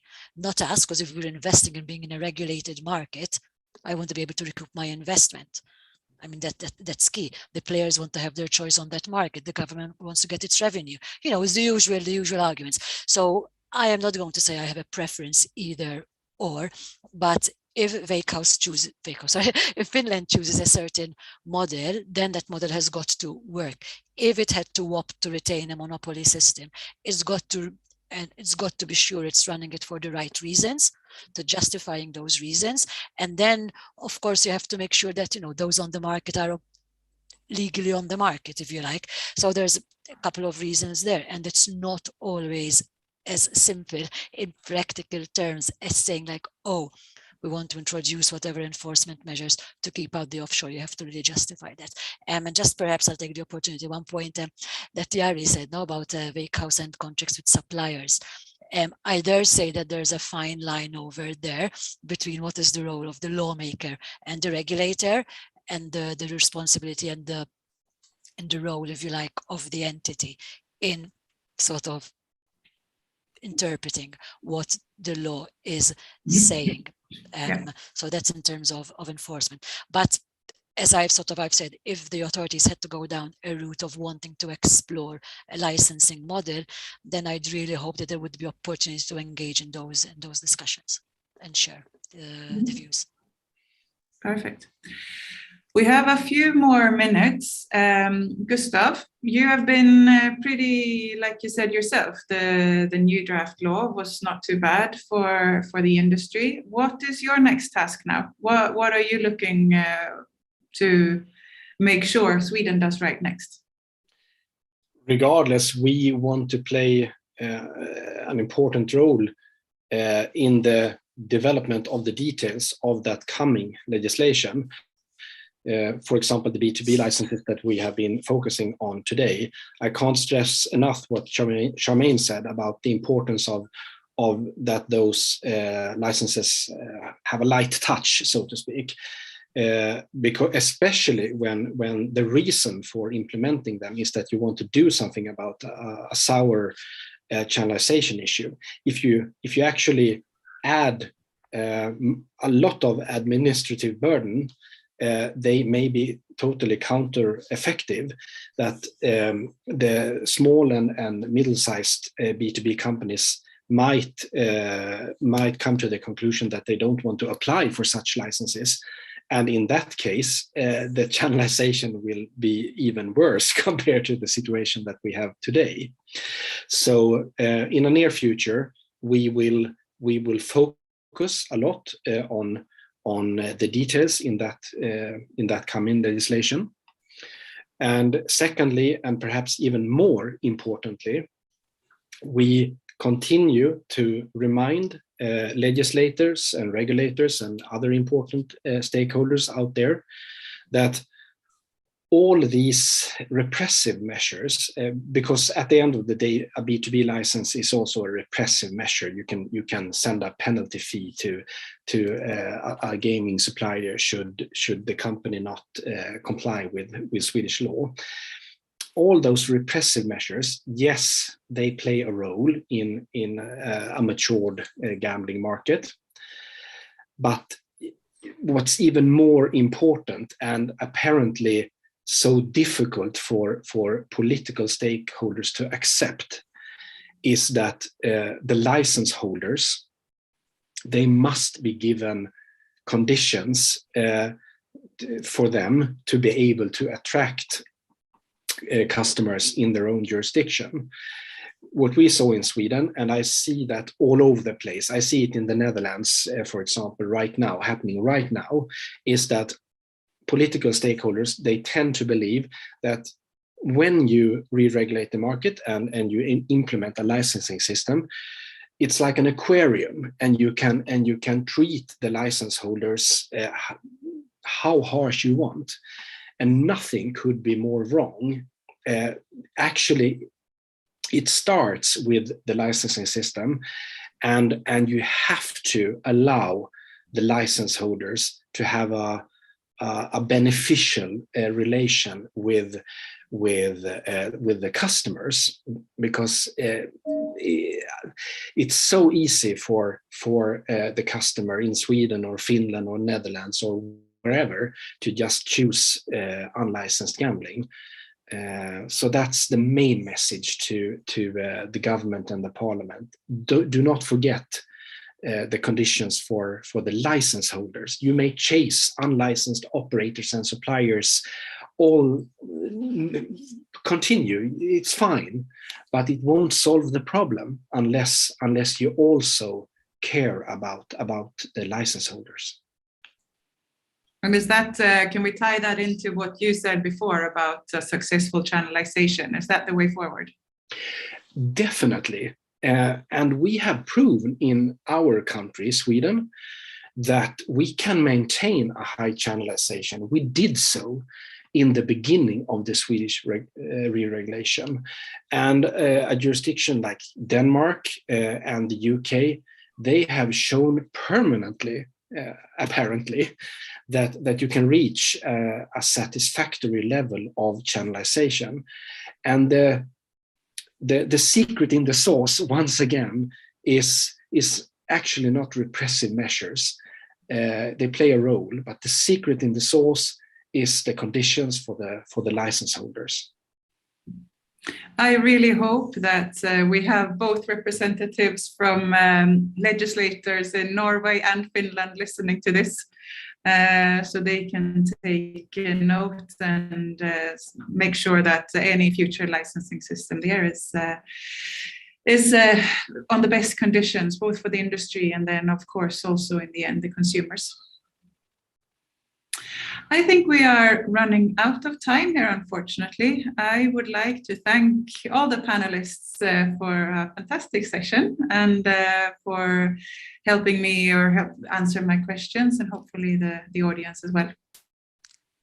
Thank you. Thank you. Thank you. Thank you, Maria, Gustav, Jari, Charmaine. It has been once again a great catch up about the Nordics. We do this for quite a few years now. So thank you so much for this session. And now we move on to the final panel for today, which is not about compliance.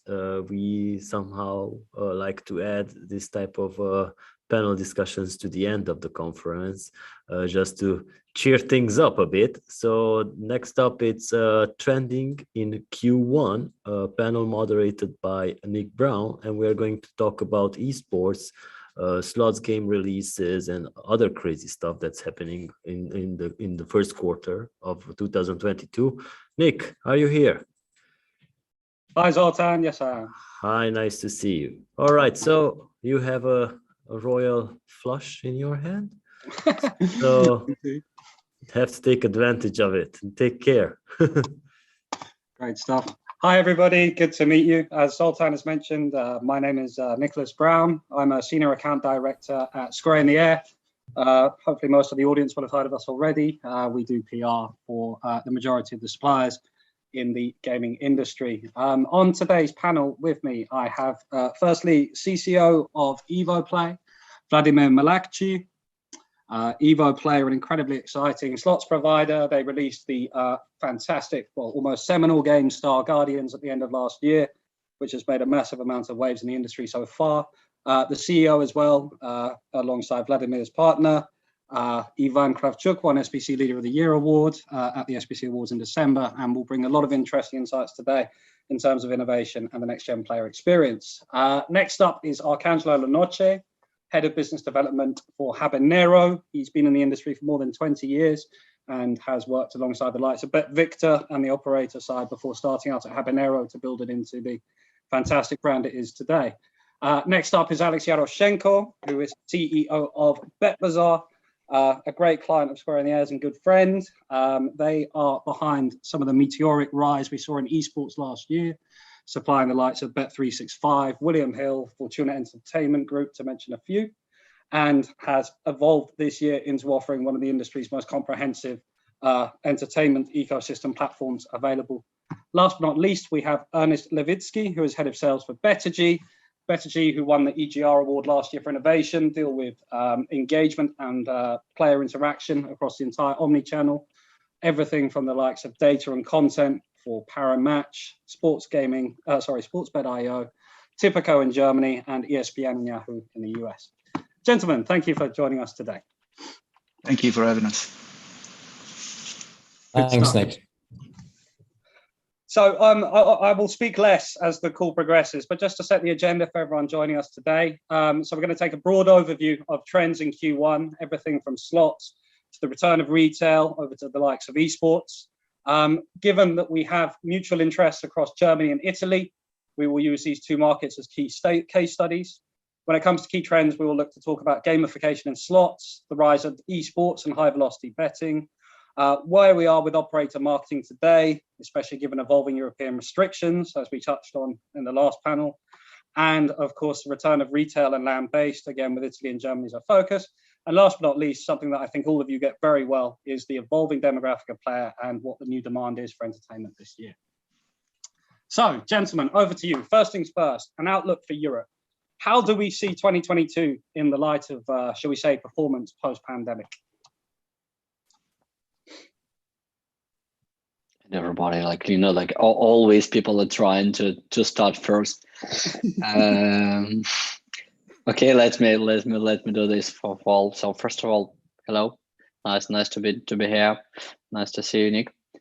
So 2022, each year after pandemic, everybody is scared now what's going on, what will be with this world and how it's moving, and what I'm seeing the second year about. So the same situation always, we're just growing.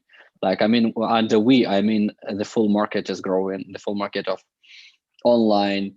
As I see, a lot of options inside offline is opening. A lot of countries, some countries are thinking about opening and just stop COVID restrictions and so on. Some already announced them, and like UK, one of the biggest player on the market, already announced that they will stop COVID restrictions. So that means that offline will open as well. So what we're seeing from the point of market, everything is still growing, and I think this won't stop. So at least for about 5 years, we'll meet the same situation each year, because I told this from the early beginning that there are a lot of things inside iGaming, inside gambling, and all that can be improved and can be done. And each year, a lot of companies are growing, they're adopting, they're evolving, and so inside evolution, everything will be growing. So I don't think something will change. And from my point of view, for me, it's very cool to see that we're seeing a lot of additional things that are growing. Like we are seeing the new trends inside that are taken from usual entertainment worlds, and we added them to iGaming. For me, like gamification process, a lot of companies are speaking about it, not only inside, I don't know, slots or some instant games, some, I don't know, offline, everywhere. So we are seeing that this trend is implementing inside iGaming, inside gambling. And that's kind of trend that we will see, I don't know, for 3 more years as well. So probably guys will add something else. Yeah, that was the great observation in terms of everything is growing. And I would add to this that everything is growing even besides some of the restrictions that is happening into that territory or another. So we see like the Georgian market was being more restricted now in terms of legislation, and Armenian market as well. You know, the Italian markets keep being quite restricted. And I mean, it's because we are like trying to integrate new product into those markets, and it takes time. But besides this, we see the value into all of the new products. So I'll be talking more today about the esports and about the sports side of the business. So under this section, under this domain, we definitely see a massive growth, and we definitely keep seeing this. I would even more straightforward, I would expect even 10 years from now, things going to be growing, going to be developing and extending.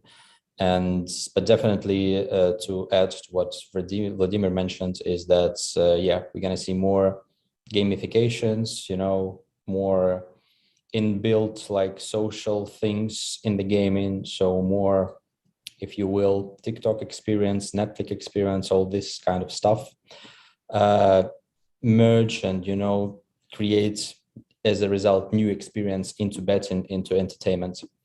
So yeah, this is how actually was the Q1 is a Q1 growing and developing, and this is how it will be trending a couple of years from now.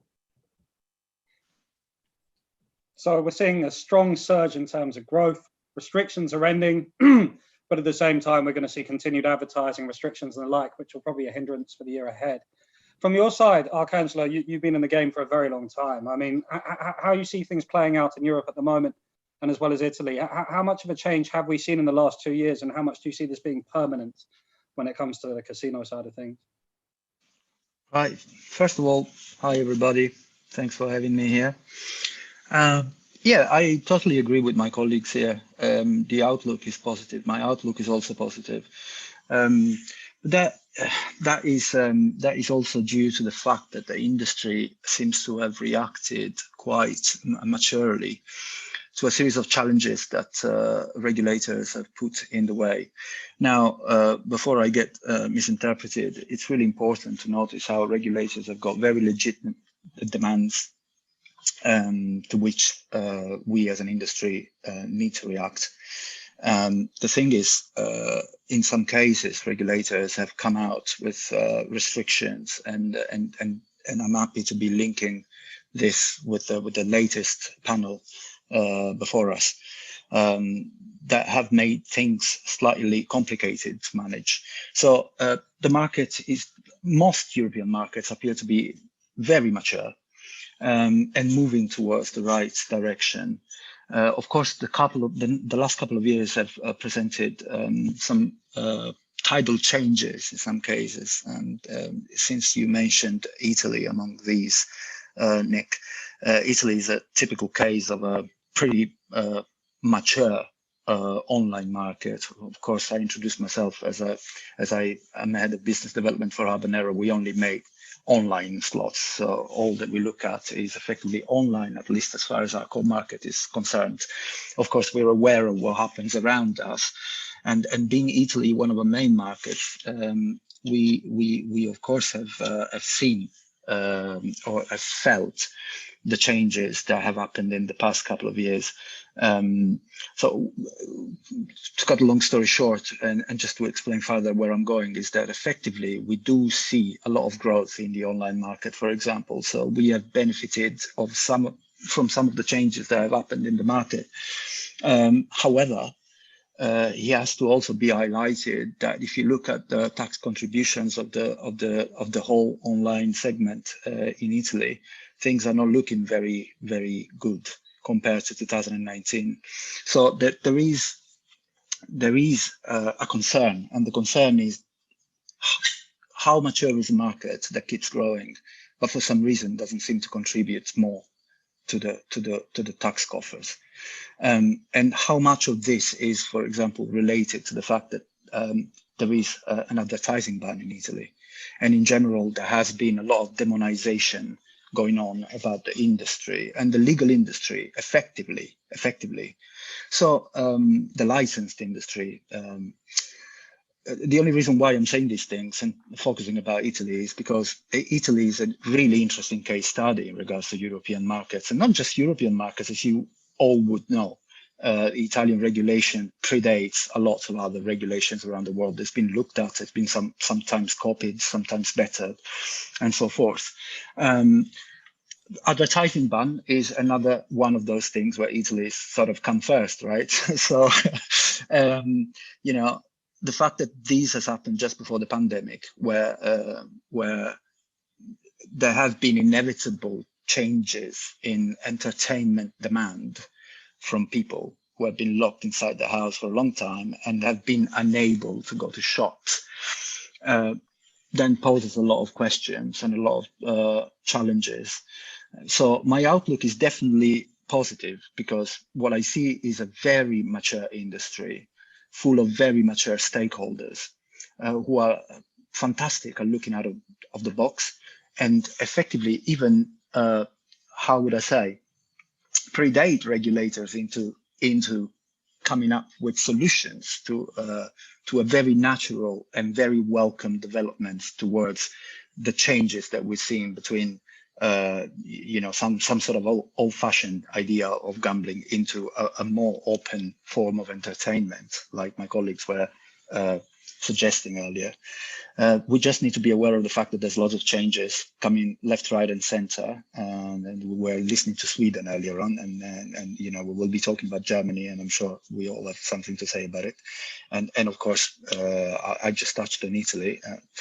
So that's where we're at the moment. I think that's a great insight. And thank you for the side of things on it. Sorry, Vladimir, you had something to add. Yeah, but I will just answer in some case on this point. So like I provided it creating a lot of new stuff, and we are testing a lot of things. So in case of Italy or Germany, it doesn't matter. I can easily tell you that it's not a problem to adapt the product into some regulations. I can't agree that a lot of regulations are very easy to be implemented. No, they are in some cases are strange, in some cases are very difficult from the technical point of view to be implemented. But anyway, even if we are talking about Star Guardians, like additional another way of product, which is very difficult for understanding for certification laboratories, they are really like looking at us like crazy and asking not to create something like this always. And also if we're talking about some instant games, which are like each of them are very difficult. If we're talking about the slots, they are very similar. So if you implement in one game, you will just copy to another. It can be done by, I don't know, some config files. But when we're talking about some new stuff, yep, you're correct here. For government, mostly for certification laboratories, as government already tried them, it is a bit difficult case. But anyway, from our experience, what we're seeing exactly in Italy, or what we are preparing for Denmark and other markets, it is not a problem to implement. It takes some more time. It takes, I don't know, x2 times from usually to certify the first game, but another next steps will be very, very easy. So I don't see the big problem inside some certification cases of some markets, especially Italy. It is more difficult from the document point of view. There are a lot of like additional things that need to be done. So it's usually just additional paperwork. But from at the end of the day, the games will be implemented and will be adopted. No, the same will be with gamification. Sorry. If I can just add to this, Vladimir, the concern that I was venting wasn't really about challenges in regards to operating in the market. We've been enjoying a spectacular growth over the past couple of years, so I really shouldn't be venting about Italy. We grew 261% since 2019, just to give you an idea of how much we grew. And that's not just because the market has grown and has switched towards online. That has also, I have to say, honestly, we are at a stage where we're still switching on new clients. So that inevitably adds to the growth of the company. That really wasn't my concern. My concern is most related to the fact that the advertising, gambling advertising is the ban that we have in Italy is a typical concern of the industry, where, for example, once you invest into a regulated market and of course you try and be a part of a natural journey towards a sustainable industry, which is effectively state sanctioned and doesn't, and it's not looked at as some sort of problematic industry, then the fact that tax contributions have gone down so much, which could be down to a lot of reasons, of course. For example, the payouts of online slots is inevitably higher than retail, and retail has been inevitably impacted really heavily over the past couple of years. So that could be a reason where the spend is effectively gone down, or at least has gone down effectively compared to 2019 in the overall Italian gambling industry. But my concern is the fact that we could actually be enjoying in a lot of the regulatory frameworks that we have in Europe a wonderful, sustained growth without being inevitably demonized and impacted into creating issues for the whole market, for the overall sustainable and healthy growth of the market. This is the concern that I was venting. So, the online market is a great story over the past few years because of COVID. Let's face it, because of a lot of retail has been shut. The problem is that a lot of our clients have actually suffered because a lot of them have got a retail presence, and even if they've grown online, a lot of them have actually suffered in the great scheme of things. So we need to find a way to make the market grow together with the regulators, and that was the only concern that I effectively put out.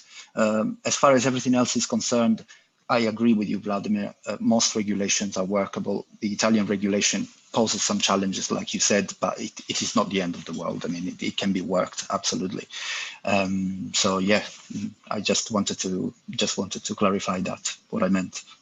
Well, I think that's a really valuable insight, and thank you for joining us today, Alcantara. I think these kind of things really give the audience the ability to see things and hear things they wouldn't usually. Ernest, from your side, if we look at BetterG, obviously you guys do engagement casino as well, but if we look at principally sports betting in Europe right now and the splits between retail and online, how has BetterG seen the last 2 years with the likes of, let's say, your retail work in Germany with Tipico? What's the player split right now? And do you have confidence that we're going to see German, for example, betting fans going back to betting shops anytime soon? Or has this changed forever? Is online now king for everybody? Hi, everybody. First of all, we see a lot of confidence in our clients in coming back to retail. And I don't mean only in Germany, but also in UK now, in Poland, in Romania. We see that retail is going to make a rebound. At least this seems to be the confidence of some of the industry leaders that we work with. But at the same time, they're taking the opportunity to reinvent retail. Okay? As people go back to the shops, we can create a totally new experience for the clients there, using the lessons we've had from online as well, and sometimes combining all those. Combining what we do in online, what operators do online, and do in the retail points. So you can create an omni-channel experience for each client and engage them both on the mobile and on their computer and in the retail shop. And sometimes using even digital outdoor campaigns to direct people to the shops, just for a more exciting experience.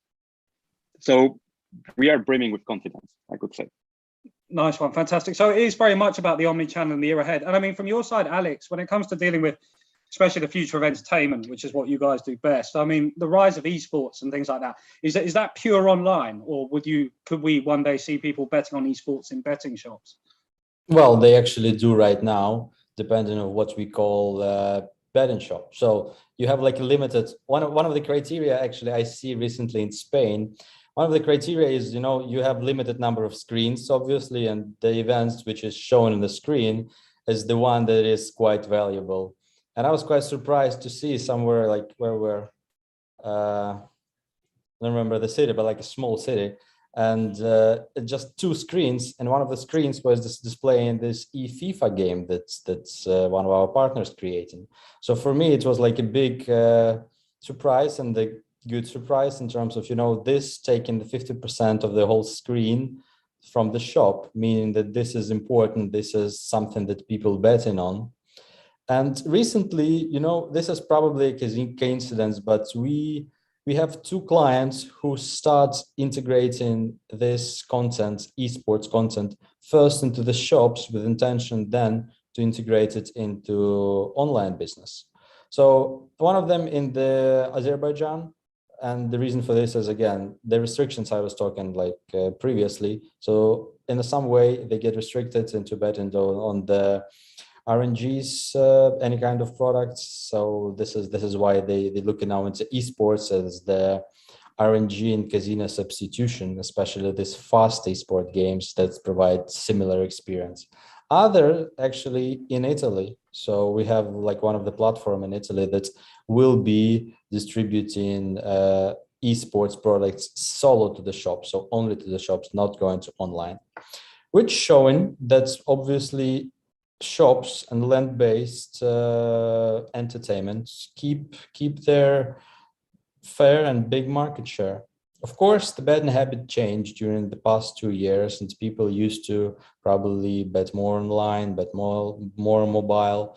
But if you have a good experience, and this especially social experience that we were talking about here in the shops, you are quite likely to repeat it and come back to the shops. And if everything works well for you, you have your friends there, you have some kind of community, then you're going to return there, especially when we talk about mature markets in this case, like Italy, like, I don't know, Nordic countries.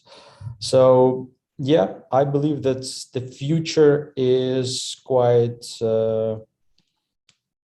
divided between those two, and it will get the fair share of both. And again, coming back to my topic, and esports will be fair share of the content in the shops as well, because it is like in our everyday life. You can't avoid it now as the big part of sport now.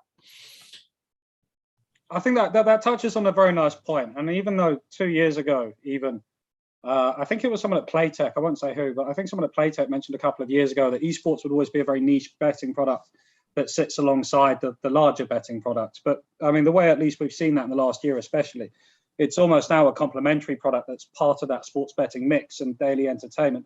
Ernest, from your side, how much engagement are you seeing with esports compared to more traditional sports betting? We see almost the same amount of engagement in esports as in traditional sports. More and more clients are turning to, I mean, including various esports leagues into their advertising mix. So judging from that, I see that the engagement into this niche within the niche is growing. And from your side, for the slots experts on the panel, what do you see in terms of demographics moving forward, Jen? Are a lot of the players who've come online and given online casino try for the first time the last few years, are they the same type of new generation customer who also bets on esports as well? Or is there quite a big demarked line between these new players who'll give casino a try and the ones who'll get onto sports betting or indeed esports? We can't just tell that, okay, new generation is, I don't know, is fan of only esports or some esports related game. It's not true.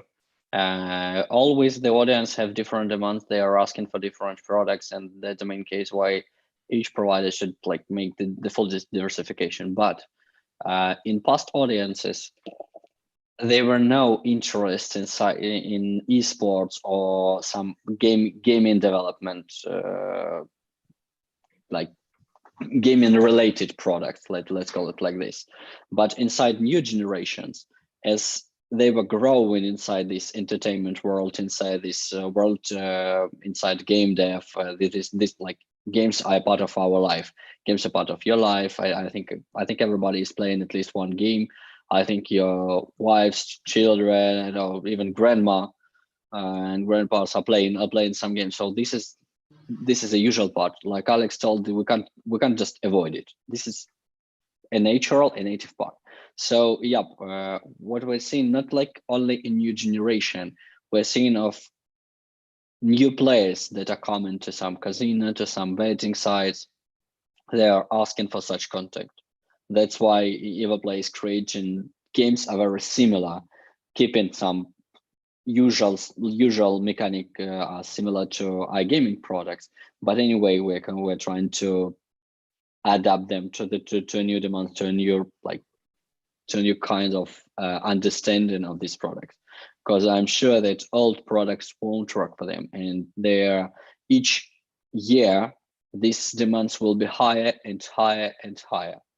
Because usually, like if we just jump, I don't know, 10 years before, people were not choosing very attentively. They were just buying something. After some crisis, they become more demanding, and they are just choosing new products very attentively. They are reading about them. They are just making review. They are asking for review. They are asking their colleagues, family, and so on about what is their opinion about such products and so on. So they choose very, very attentively. And each year, this attentiveness to different products where they spend money will just grow in, because people understand that the money they have spent, this is something valuable, and they should, and the amount of product where they can spend money is growing.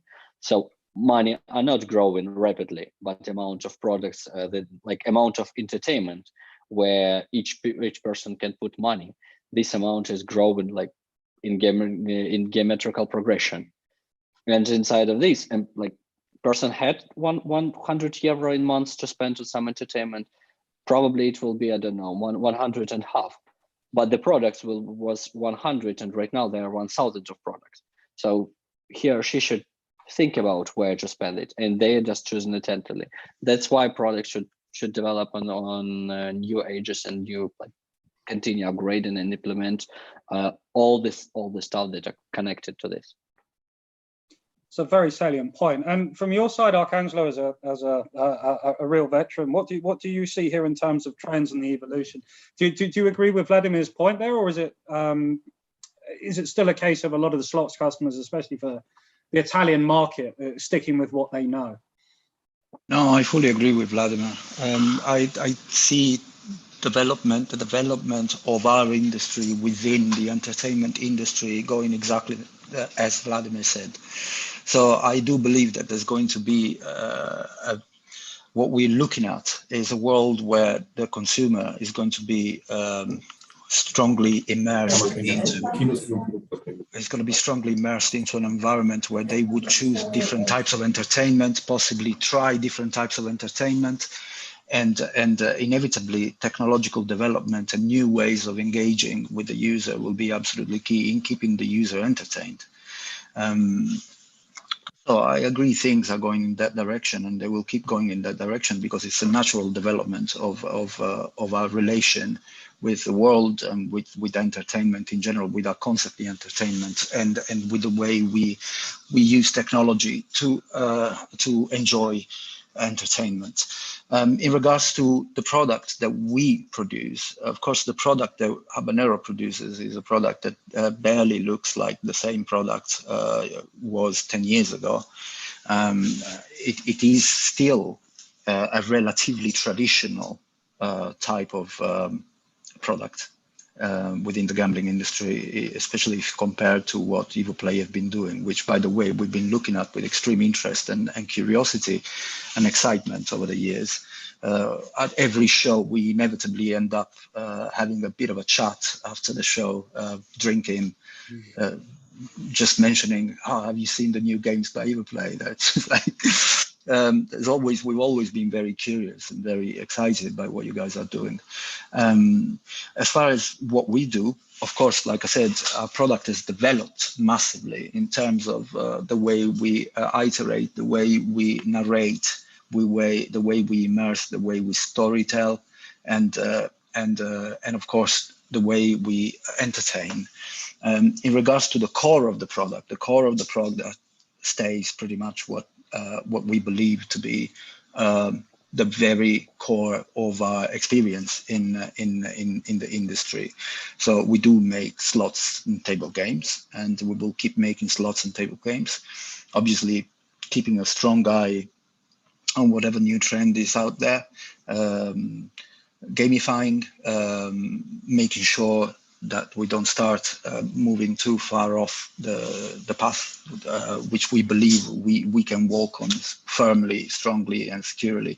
At the end of the day, the mission of the company is to effectively provide the best possible experience in a slot environment or in a iGaming environment as we can, and streamlining every single aspect of what we do.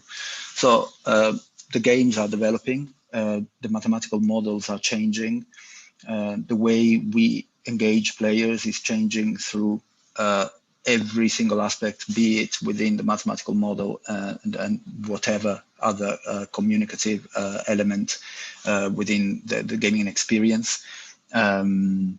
And we don't really see this ever going away, to be honest, provided that you manage to stay on top of the developments and to speak the same language as your users and to be at the zeitgeist of what's been produced, used, and enjoyed. So there is space for everybody, I think.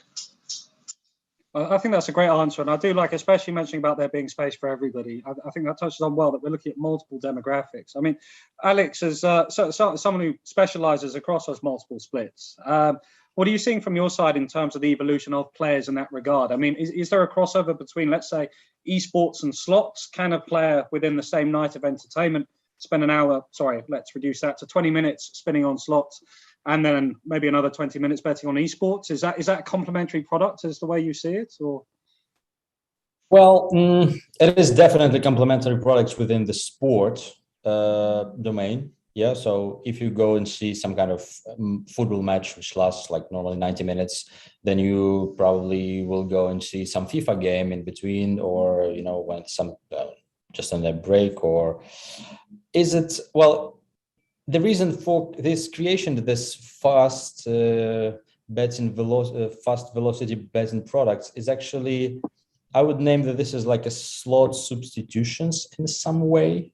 So they offer the same experience. So you bet fast, you get your winning fast, and in terms of speed, it creates the very similar experience. But in terms of, you know, like overall, there is some demographic that likes this and some demographics that's like betting into sports, and you will never convert them into like slots or some kind of other casino games. Well, but maybe this is not true. Maybe they like some other stuff of casino games or these fast games, I don't know, Clash or Bombs or whatever.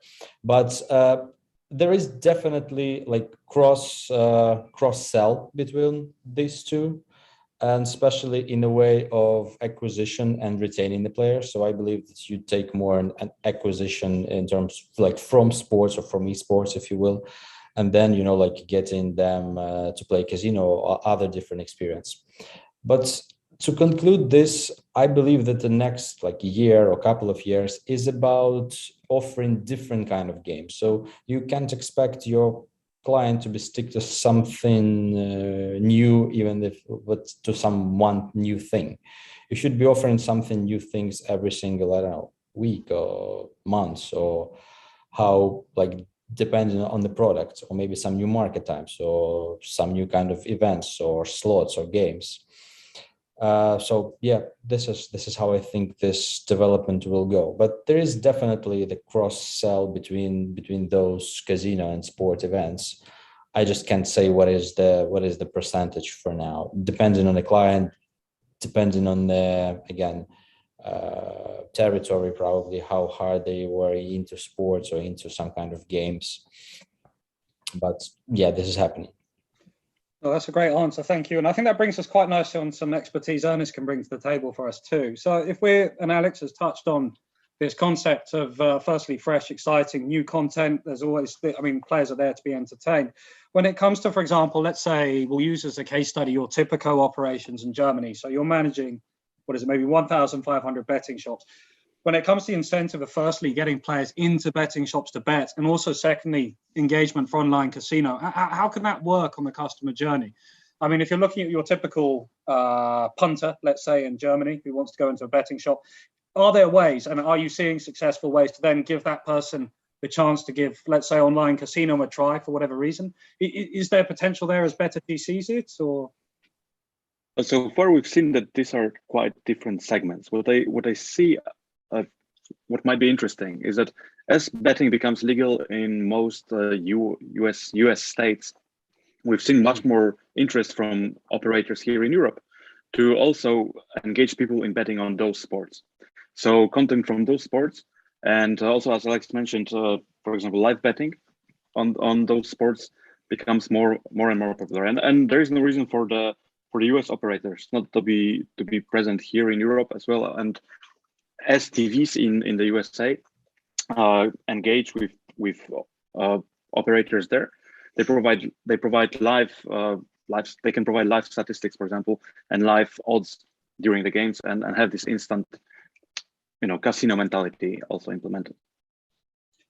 I think that you touched on a really nice point there, and I think Alex is definitely going to love to talk about this. There's one area, and I've been keeping an eye on it myself, in that we're looking at high velocity betting products, let's say. So these events, in effect, they bring the casino experience to sports betting. Now, Alex, again, please correct me if I'm getting these descriptions wrong, because you'll do it far better than Justice than I will. But the idea that you can make use of a game that is presented in casino format with fixed odds betting on the outcome, whether that's darts, a penalty shootout, or anything like that, that gives players, the opportunity to kind of slowly integrate themselves into the casino experience. I think bet games, for example, have done this quite well, as well as TV bet. Yeah, exactly. So, and especially this is important in a way how you present it actually on your website. So there's kind of like mindset that when you're going to bet into sports, I go to a sports section that I have all the list of events, and then I choose like between live and pre-match, and I go inside this events. I can have like a multiples bets, or like choose whatever I want. But then you go into section like you mentioned, TV bets or bet games, or like there's numbers of companies. They offering you is as the separate iframe. So you go like in their special screen with all fixed odds, as you said. And again, the event actually might be very similar to a sports event, or it can be actual sports event, like table tennis events or something like this. But the events are kind of predicted, already, especially if we talk about pre-match. If we talk about live, there will be a changing as game progresses. But again, this different overall, how you call it, interface overall, this is just this creates different experience. And then it's just very easy to switch from kind of sports betting to casino betting, because it just will be in the next step. You will have some kind of card game, or this penalties or hockey bullets, or in the next step this will be, I don't know, baccarat or something like this. So this merged now even more than it was, so that you don't need to go to a casino section. It will just follow your will to go into sports, and then from the sports you go into like more casino game, but experience very much similar. This is how we see it now, high bet and velocity games. So I think that touches quite nicely, and I think slots in that element, and Vladimir and Arcangelo, you're obviously more experts than I am on this, but it does lend itself well, perhaps, that the players, or the evolving demographics of players we're seeing now, to place bets on things such as the high velocity betting games that offer that similar casino experience. Would you see this as a complementary product to casino, or one that would actually be a competitor for EvoPlay and Habanero? I can't tell it is like competitor, to be honest, because from our experience, we have a lot of instant game that cover this, or cover the demands of this audience. So if we compare with the slot games, like Alex told, you can't just transfer betting player once he's waiting for some match will be over and just transfer to casino games. I mean, to use the usual slotted table, he won't play. Like it won't work because another interest, another like fully another experience. And what we're seeing, but when you, it's very important for, again, like I can almost agree with Alex. So it very depends on the casino side. If they implement it like highly difficult to transfer to different section, and the person will lose his odds, and he won't looking at the stream of the match, it won't work. But if you just implement the window with the game, like penalty shootout, for example, for betting audience, it is working. That's what we're seeing when the betting website is helping us, and we are working in cooperation, and we implement our games, like special games that are created for betting audience. We implement them on the main page of the bets. It's always working because it's the same experience for people. It's like they are receiving what they're coming for, and that's the most important. So what I'm answering your question, I can't tell that it's competitive for us because we are preparing the same experience for players since for slot games.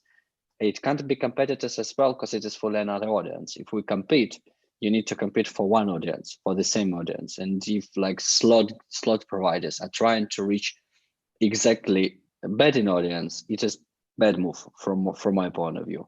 So it is like, you know, like if you're producing airplanes and trying to reach people who have no IDs to drive an airplane, the same.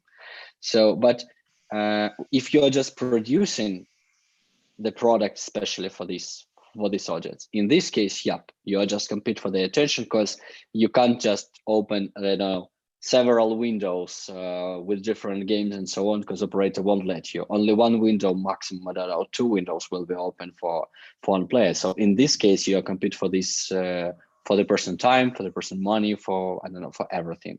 So it depends on. In our case, we can agree that we will compete with such games. From usual slot provider, no, it's not competitive. I think Anton will agree with me here. What do we think, Arcangelo? I do agree. In fact, I mean, I was interested in what Alex had to say, and Vladimir following up, coming from an operator experience that spans over 15 years. Then when you work for bookmakers and you work on the casino side of things, you're always trying to find a way to cross-sell, and very often, I would say 99.9% of the times, cross-selling from sports into the casino side of things presents serious challenges. So if you look at things this way, then a product that finally puts itself in the middle of the two realms, I would say, and speaks to somehow both psychologies, then it's a really interesting bridge. You would agree with me. It's a bridge that, of course, needs to be looked at with a lot of interest, because at the end of the day, what we all want is to exist in a healthy environment, in a healthy, successful, thriving environment. This means that if the environment thrives, then if you have a good product, then and a good strategy, then you would also thrive together with your clients. So I believe with Vladimir when he says that these products do not compete with a more traditional type of slot provider fully. I agree. I also agree with the fact that these products can bridge the distance and the difference between a certain type of player and another. So it's early days, of course, and we'll look at how things move forward. We also need to never forget what we were saying earlier, that we believe that we exist and we will keep existing even more so into a world of multiple inputs, where the user, the customer, has full choice of the different type of entertainment that they want to enjoy at different times and for different purposes. So I think that also this is a notion that we shouldn't forget when we talk about bridging products, different types of products, new products, products that somehow answer the demands and the needs of different type of psychologies. I think that's a fantastic answer. And I think you bordered us on quite nicely to the next chapter of this discussion. I mean, firstly, when it comes to the operator side of things and how we're looking at, let's say, marketing for the next 1 and 2 years. So we cover off some of the key markets that we could look at right now. Spain, for example, is bringing in new restrictions as we speak, including, I believe, loss limits for casino. Germany, we could have an entire day to talk about that, but we'll touch on the salient points in terms of operator restrictions. If we look over as well to the CIS, for example, let's say Russia, Kazakhstan, other places like this, RNG and casino is still yet to be regulated, but it will in time. If we look at the way our industry will evolve over the next 1-2 years, the big question to think about then is when it comes to operator marketing and the way that players are going to be interacted with, how much do you see that change in the next 2 years, and which markets will likely have the biggest regulatory restrictions? I mean, should we start with sports betting this time? Ernest, if you look at Europe at the moment and restrictions on, let's say, sports betting marketing, when it comes to affiliates, operators, or anything else, how much do you see the landscape changing in Europe over the next year, should we say? Nick, I will have a hard time answering this because even when our clients face restrictions and cannot advertise per se, they can still do social media. So that's what we provide for them then, okay? So we are not really focused on restrictions in our business. Hard to say for me. So more solutions. I would be very happy. Right? I would be very happy to hear what other panelists have to say on this. I don't think anybody is focusing on restrictions. Everybody is focusing on the ways to solve it. So it's not about what government will implement and why did it implement. So there is no time to think about this. There is only time. Okay, we like it is additional blocker. You know, like if you need to solve something, I think this is the main. I don't know the main functions of each manager.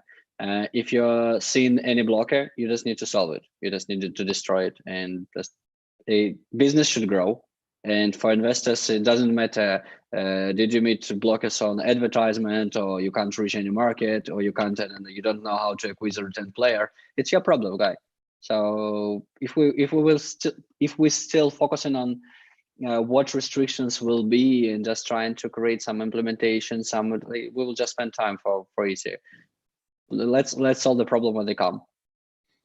I think that's to paraphrase Winston Churchill, don't bother me with problems, bother me with solutions. On your side then, Alex, I mean, are you seeing that in line with the way the industry is developing? I mean, you've been in the game for about 10 years now, including plenty of years at Bet Genius. How do you see that happening in terms of sports betting and then marketing in that direction for operators over the next 2 years? Are we going to see an incredibly restricted Europe within a year where players can bet no more than £20 a month, things like this, or do you see it liberalizing a lot more? Well, I can tell you more about like CIS market and all this territory, and I see the restrictions here coming and, well, fortunately going sometimes. Every quarter something changing. I started with this Georgia new regulations, not allowed to advertise. Armenia, same case. In Azerbaijan, these was a changes, but again, like this will sound, you know, obvious, but this all creates some kind of opportunities all the times. Like, you know, when it's just restricted on RNGs, then you provide them with some kind of high betting velocity product and they take it. So, I mean, yeah, agree with Vladimir here. Why should we think about what bad gonna happen? It will happen initially, but we don't know where it will strike. Well, from experience, yeah, because you mentioned this, I can tell that, yeah, of course, like Europe will be, and I think keep being like a more regulated market. So we see still that somewhere in like France and Spain, there is restrictions on the live betting on some like a certain market types. So you can't bet, and there you make some of the games not interesting for betting at all. So like esports is not interesting because you're betting on a pre-match. Pretty honest, yeah, it's interesting because you bet what's going to happen in the next 10 minutes, and you know probably based on your experience, statistics, and information that you collect. But on the pre-match, it's less of excitement. It's going to be some kind of substitution to that. It's going to be some kind of new rules. But I think on the other hand, industry and governments and regulatories will learn more about what it is like this new sports, what it is about esports, and hopefully will allow more. So now we've seen a very good progress here in Ukraine, with all the legalization and lots of companies entering the market. We have lots of new players because it's a great market. Why not? That's it. I think that's a brilliant answer, man. I especially commend you all on your proactivity. I think it's again focusing on solving problems rather than identifying problems is always the best approach, and probably why we can all be positive about the year ahead. So as the next part of the panel, we're going to open up the floor to questions for the participants. Zoltan has shared quite a few of these with us. So question number one is from David. Arcangelo, I have a feeling this one could be for you. How come, this is Germany, how come there is the Interstate Gambling Treaty 2021 active, but online casinos need to operate on the slot side with the MGA? It's a difficult question for me to answer, very difficult. I'm not particularly strong on why Germany is being regulating and how Germany is being regulating in this way. I believe that they must have identified some sort of way of allowing some sort of an interrupted business with some of the existing players, so that they could be allowed to keep operating in a way or in another. We know that they've passed some particular regulations that have had a really strong impact on the stakeholders and on the players themselves. It's a new market. It's an interesting question to which I have to be honest, I don't really have an answer. I don't. This is fine. Not an exhaustive answer, at least for you, David.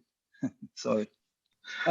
Zoltan very nicely has mentioned that Mr. Hoffman, who many of you will know, is also online. He is, if he is available, welcome to add to this answer if he likes.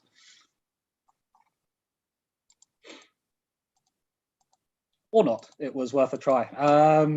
This is an area of regulation, at least from my side. I'm not too much of an expert, but I definitely agree that to a certain extent, Germany is, off the record, a bit of a basket place in this regard. And I think that connects quite nicely. I mean, the MGA is still active in Germany. Is this the right way to move forward in terms of licensing, would you gentlemen say? I mean, Vladimir, you guys have been live there for a bit. I think this will work, but not like, it's not a panacea. It will work for some years because for Germany, like Europe always was a bit slowly. So they are just very slow in any case. Where everything that is connected to some government solutions, it doesn't matter Germany, Italy, or some other countries. They need there are a lot of points where they need to use bureaucracy. They need to solve something and so on. That is giving us an option to operate under MGA in Germany. That's the only way. So not because this is the initial plan. Hey guys, let's like create some restrictions and okay, everybody will use MGA to avoid them. No, that wasn't the initial plan. This is just a situation that we've called on the past question. So it is just the option to avoid some restrictions. But anyway, we already made the restrictions on some changes of the game that already influence some slots, like a lot of games, and always influence the taxes, the income, revenue, and so on. So everything was influenced by these restrictions. So it doesn't matter if you're using MJ or you're not, like you're operating under other rules. But anyway, I can't know, but I'm thinking that in round 1 or maximum 2 years, we will meet a lot of new restrictions from Germany that will not even give us an option, that will make us must to receive some additional B2B license inside Germany, because this is what I'm seeing. This is the initial plan of this market. So they want to control everything, and this is understandable. From the government point of view, it's honest. They need to change some things to update them anyway, but from the government point of view, it's fully honest. They want to control their money that come inside their country. Each government is in some cases like a business, and each business want to control the money that are inside of this business. I think you've touched on that quite nicely, and I think the regulation, admittedly, in Germany is more heavy-handed than the rest. I mean, so if we wrap this up actually with a nice question that I will ask myself, because I'm personally very curious, and I'm grateful to have your expertise all together. Just a second, Nick. Jörg, I see Jörg has switched on his camera. Maybe. Yes, I'm back. Sorry for my delay. I was just to finish a phone call. That's why I couldn't join you immediately. But if you have a question on Germany, please let me know, and I'm trying to answer this question. That is wonderful. I'm sure David in the audience will be very grateful. So the question is, how come there is the Interstate Gambling Treaty 2021 active, but online casinos operate on the slot side still with the MGA? Do you know why there is such a difference in, should we say, in the laws in this regard, or? Yeah, I mean, first of all, I wouldn't say it's based on the MGA license. Of course, many operators are operating with the Maltese license, but this license is not recognized in Germany. It's simply null and void. The main advantage of such license is that you are offering your products cross-border within the across the European Union. And in the past, that was the protective argument of that whole industry, that the German interdiction is an infringement of the freedom of services. So for today, the legal basis is different. There is no such real legal basis applicable at the moment. We call it a transitional regime. And that is something which is not based on any kind of law. It's just based on certain discretion. In September 2020, a group of people, the heads of the German state chancellery office, this is kind of a back office of prime ministers, they concluded a circular resolution and established that traditional regime, followed by so-called joint guidelines of the supervising authorities, the supreme gaming supervisory authorities. These guidelines were sort of an adaptation of the future of the now current law. So many restrictions, it is diverse limits like stake limits, deposit limits, spin duration minimum 5 seconds, no casino games, real casino games as table games and things like this. So this catalog of requirements was published on 30th of September. And the idea was everybody who is coming from the, I would call it gray market, some would call it black market, and wants to apply for a license, could apply for a license. And the condition was you need to apply all these requirements and make your offerings compliant to future law, at least fulfill all these requirements of the guidelines. If you did that, you will be deemed, or you would be deemed, reliable, which is one of the main conditions for getting a license, of course, and you were factually tolerated, not tolerated by law, not legally tolerated. Offerings were still and are still illegal in view of regulators, because legal means you obtained a license already. And so only those operators who are participating in the license application proceeding in Saxony-Anhalt were factually tolerated and can still continue offering their games, provided these are compliant. Everybody else be regarded illegal. That also applies for the suppliers and payment service providers industry.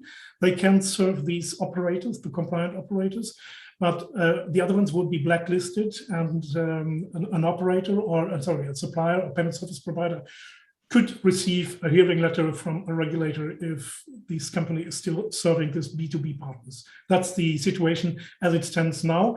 Possibly, we can expect first licenses very shortly, but this by rumors only. Nothing is really taken for granted. And while I have the opportunity, for those of you who are interested in sports betting, just today, the Regional Council in Darmstadt published the long-expected catalog of bet types, of permitted bets. We waited for more than 1.5 years. Now it's available. One can download it on the websites. Unfortunately, and as expected, it is most restrictive. That's something we need to review, but this is really timely. That's it for Germany. Thank you. Thank you very much for that, Jörg. Thank you. Fascinating. Do we have any follow-ups on that? I mean, in terms of what we have enough time, I think, for a couple more minutes. I mean, so for all the panel participants, while we've got Jörg online, what's your outlook for Germany? How do you see this market? It is, after all, Europe's biggest economy, even more so than the UK. How do you gents see the market playing for the next 2 years? Habanero, BetBazaar, BetterG, and EvoPlay. Do you see great potential in the German market despite these restrictions? Definitely, we see a great potential. We don't have much client there. This is why all potential is there. But this was probably due to what Georg mentioned. Yeah, everyone who we've been talking with previously was referring to lots of complications due to, like a law and inability to take bets on the various types. And this was like kind of restricting us into, I would say, like massive growth. We still have like few clients, but not much. So yeah, definitely huge potential. Looking forward. Thank you for that update. And I don't know, we'll probably Google where to find this list, but yeah, if you can share, will be great. Fantastic. And Arcangelo, Vladimir and Ernest, any final points to add about Germany and your opinions? I'll be very, very quick. Germany was a new notion for us anyway. Just as they regulated, we did receive an MGA license. So we hadn't really been operating into Germany before then. We hadn't really been touching the market. It is inevitably a massive opportunity for us. And this is another example. I would just like to touch on the fact that, as we said earlier, it needs to be highlighted as the industry started questioning itself and adapting very, very quickly to some of the, I wouldn't call them restrictions, some of the requirements that the law put forward, in particular, the taxation model and so forth. So once again, it's great to see the industry and the stakeholders react to this, adapt to this, and finding solutions to some of the perceived challenges that we get hit with. Just to close, it's a market with massive opportunities because we effectively, just as Alex was saying, we have very, very few clients at the moment. So we look forward to growing in there. In theory, then, Bettergy has the biggest client roster in Germany then, with Typica. Ernest, what do you think? Outlooks for the year for Germany? Any concluding thoughts? That's not the only client there that we have, but I'm very, very, very optimistic actually that the market is going to rebound in terms of retail, and that it's going to still grow in online slots and online casino games. Not only Germany, all German-speaking countries as well. Nice one. I like it. I like the confidence as well. Vladimir, any positive concluding thoughts to leave the panel with today? Doesn't matter what they will create. Everybody is understand that we will come there anyway. Under we, I mean everybody who is here. So guys, all the market that will grow, like Germany, like Italy and UK and so on, will be, let's call it, conquered by the players of the market anyway. Doesn't matter what the restrictions will be there. Each company that respect itself, that are ready to meet such things, will be there, will receive certification, will receive licensing and so on. So I hope the government will create a lot of blockers for us, but anyway, this is cool market, so I think we will continue growing there as well. It's all about the solutions and not the problems. Only. Don't speak about the problems. It's always like very, very sadistic to people. They already have the problems and you're just reminded about this. No, you just provide something positive. What was it? I think I know I've already paraphrased Churchill today, but the last one, what was it? Einstein said, "Stay away from negative people. They have a problem for every solution." I think, as I see, you're already a big lover of Churchill. Very, very cool guy was. Fantastic. Anyway, thank you so much for all of you joining the panel today. To the audience, we hope that you had a good time and enjoyed the insights provided. I'm sure all of these gentlemen will be happy to talk to you on LinkedIn or anything else if you reach out.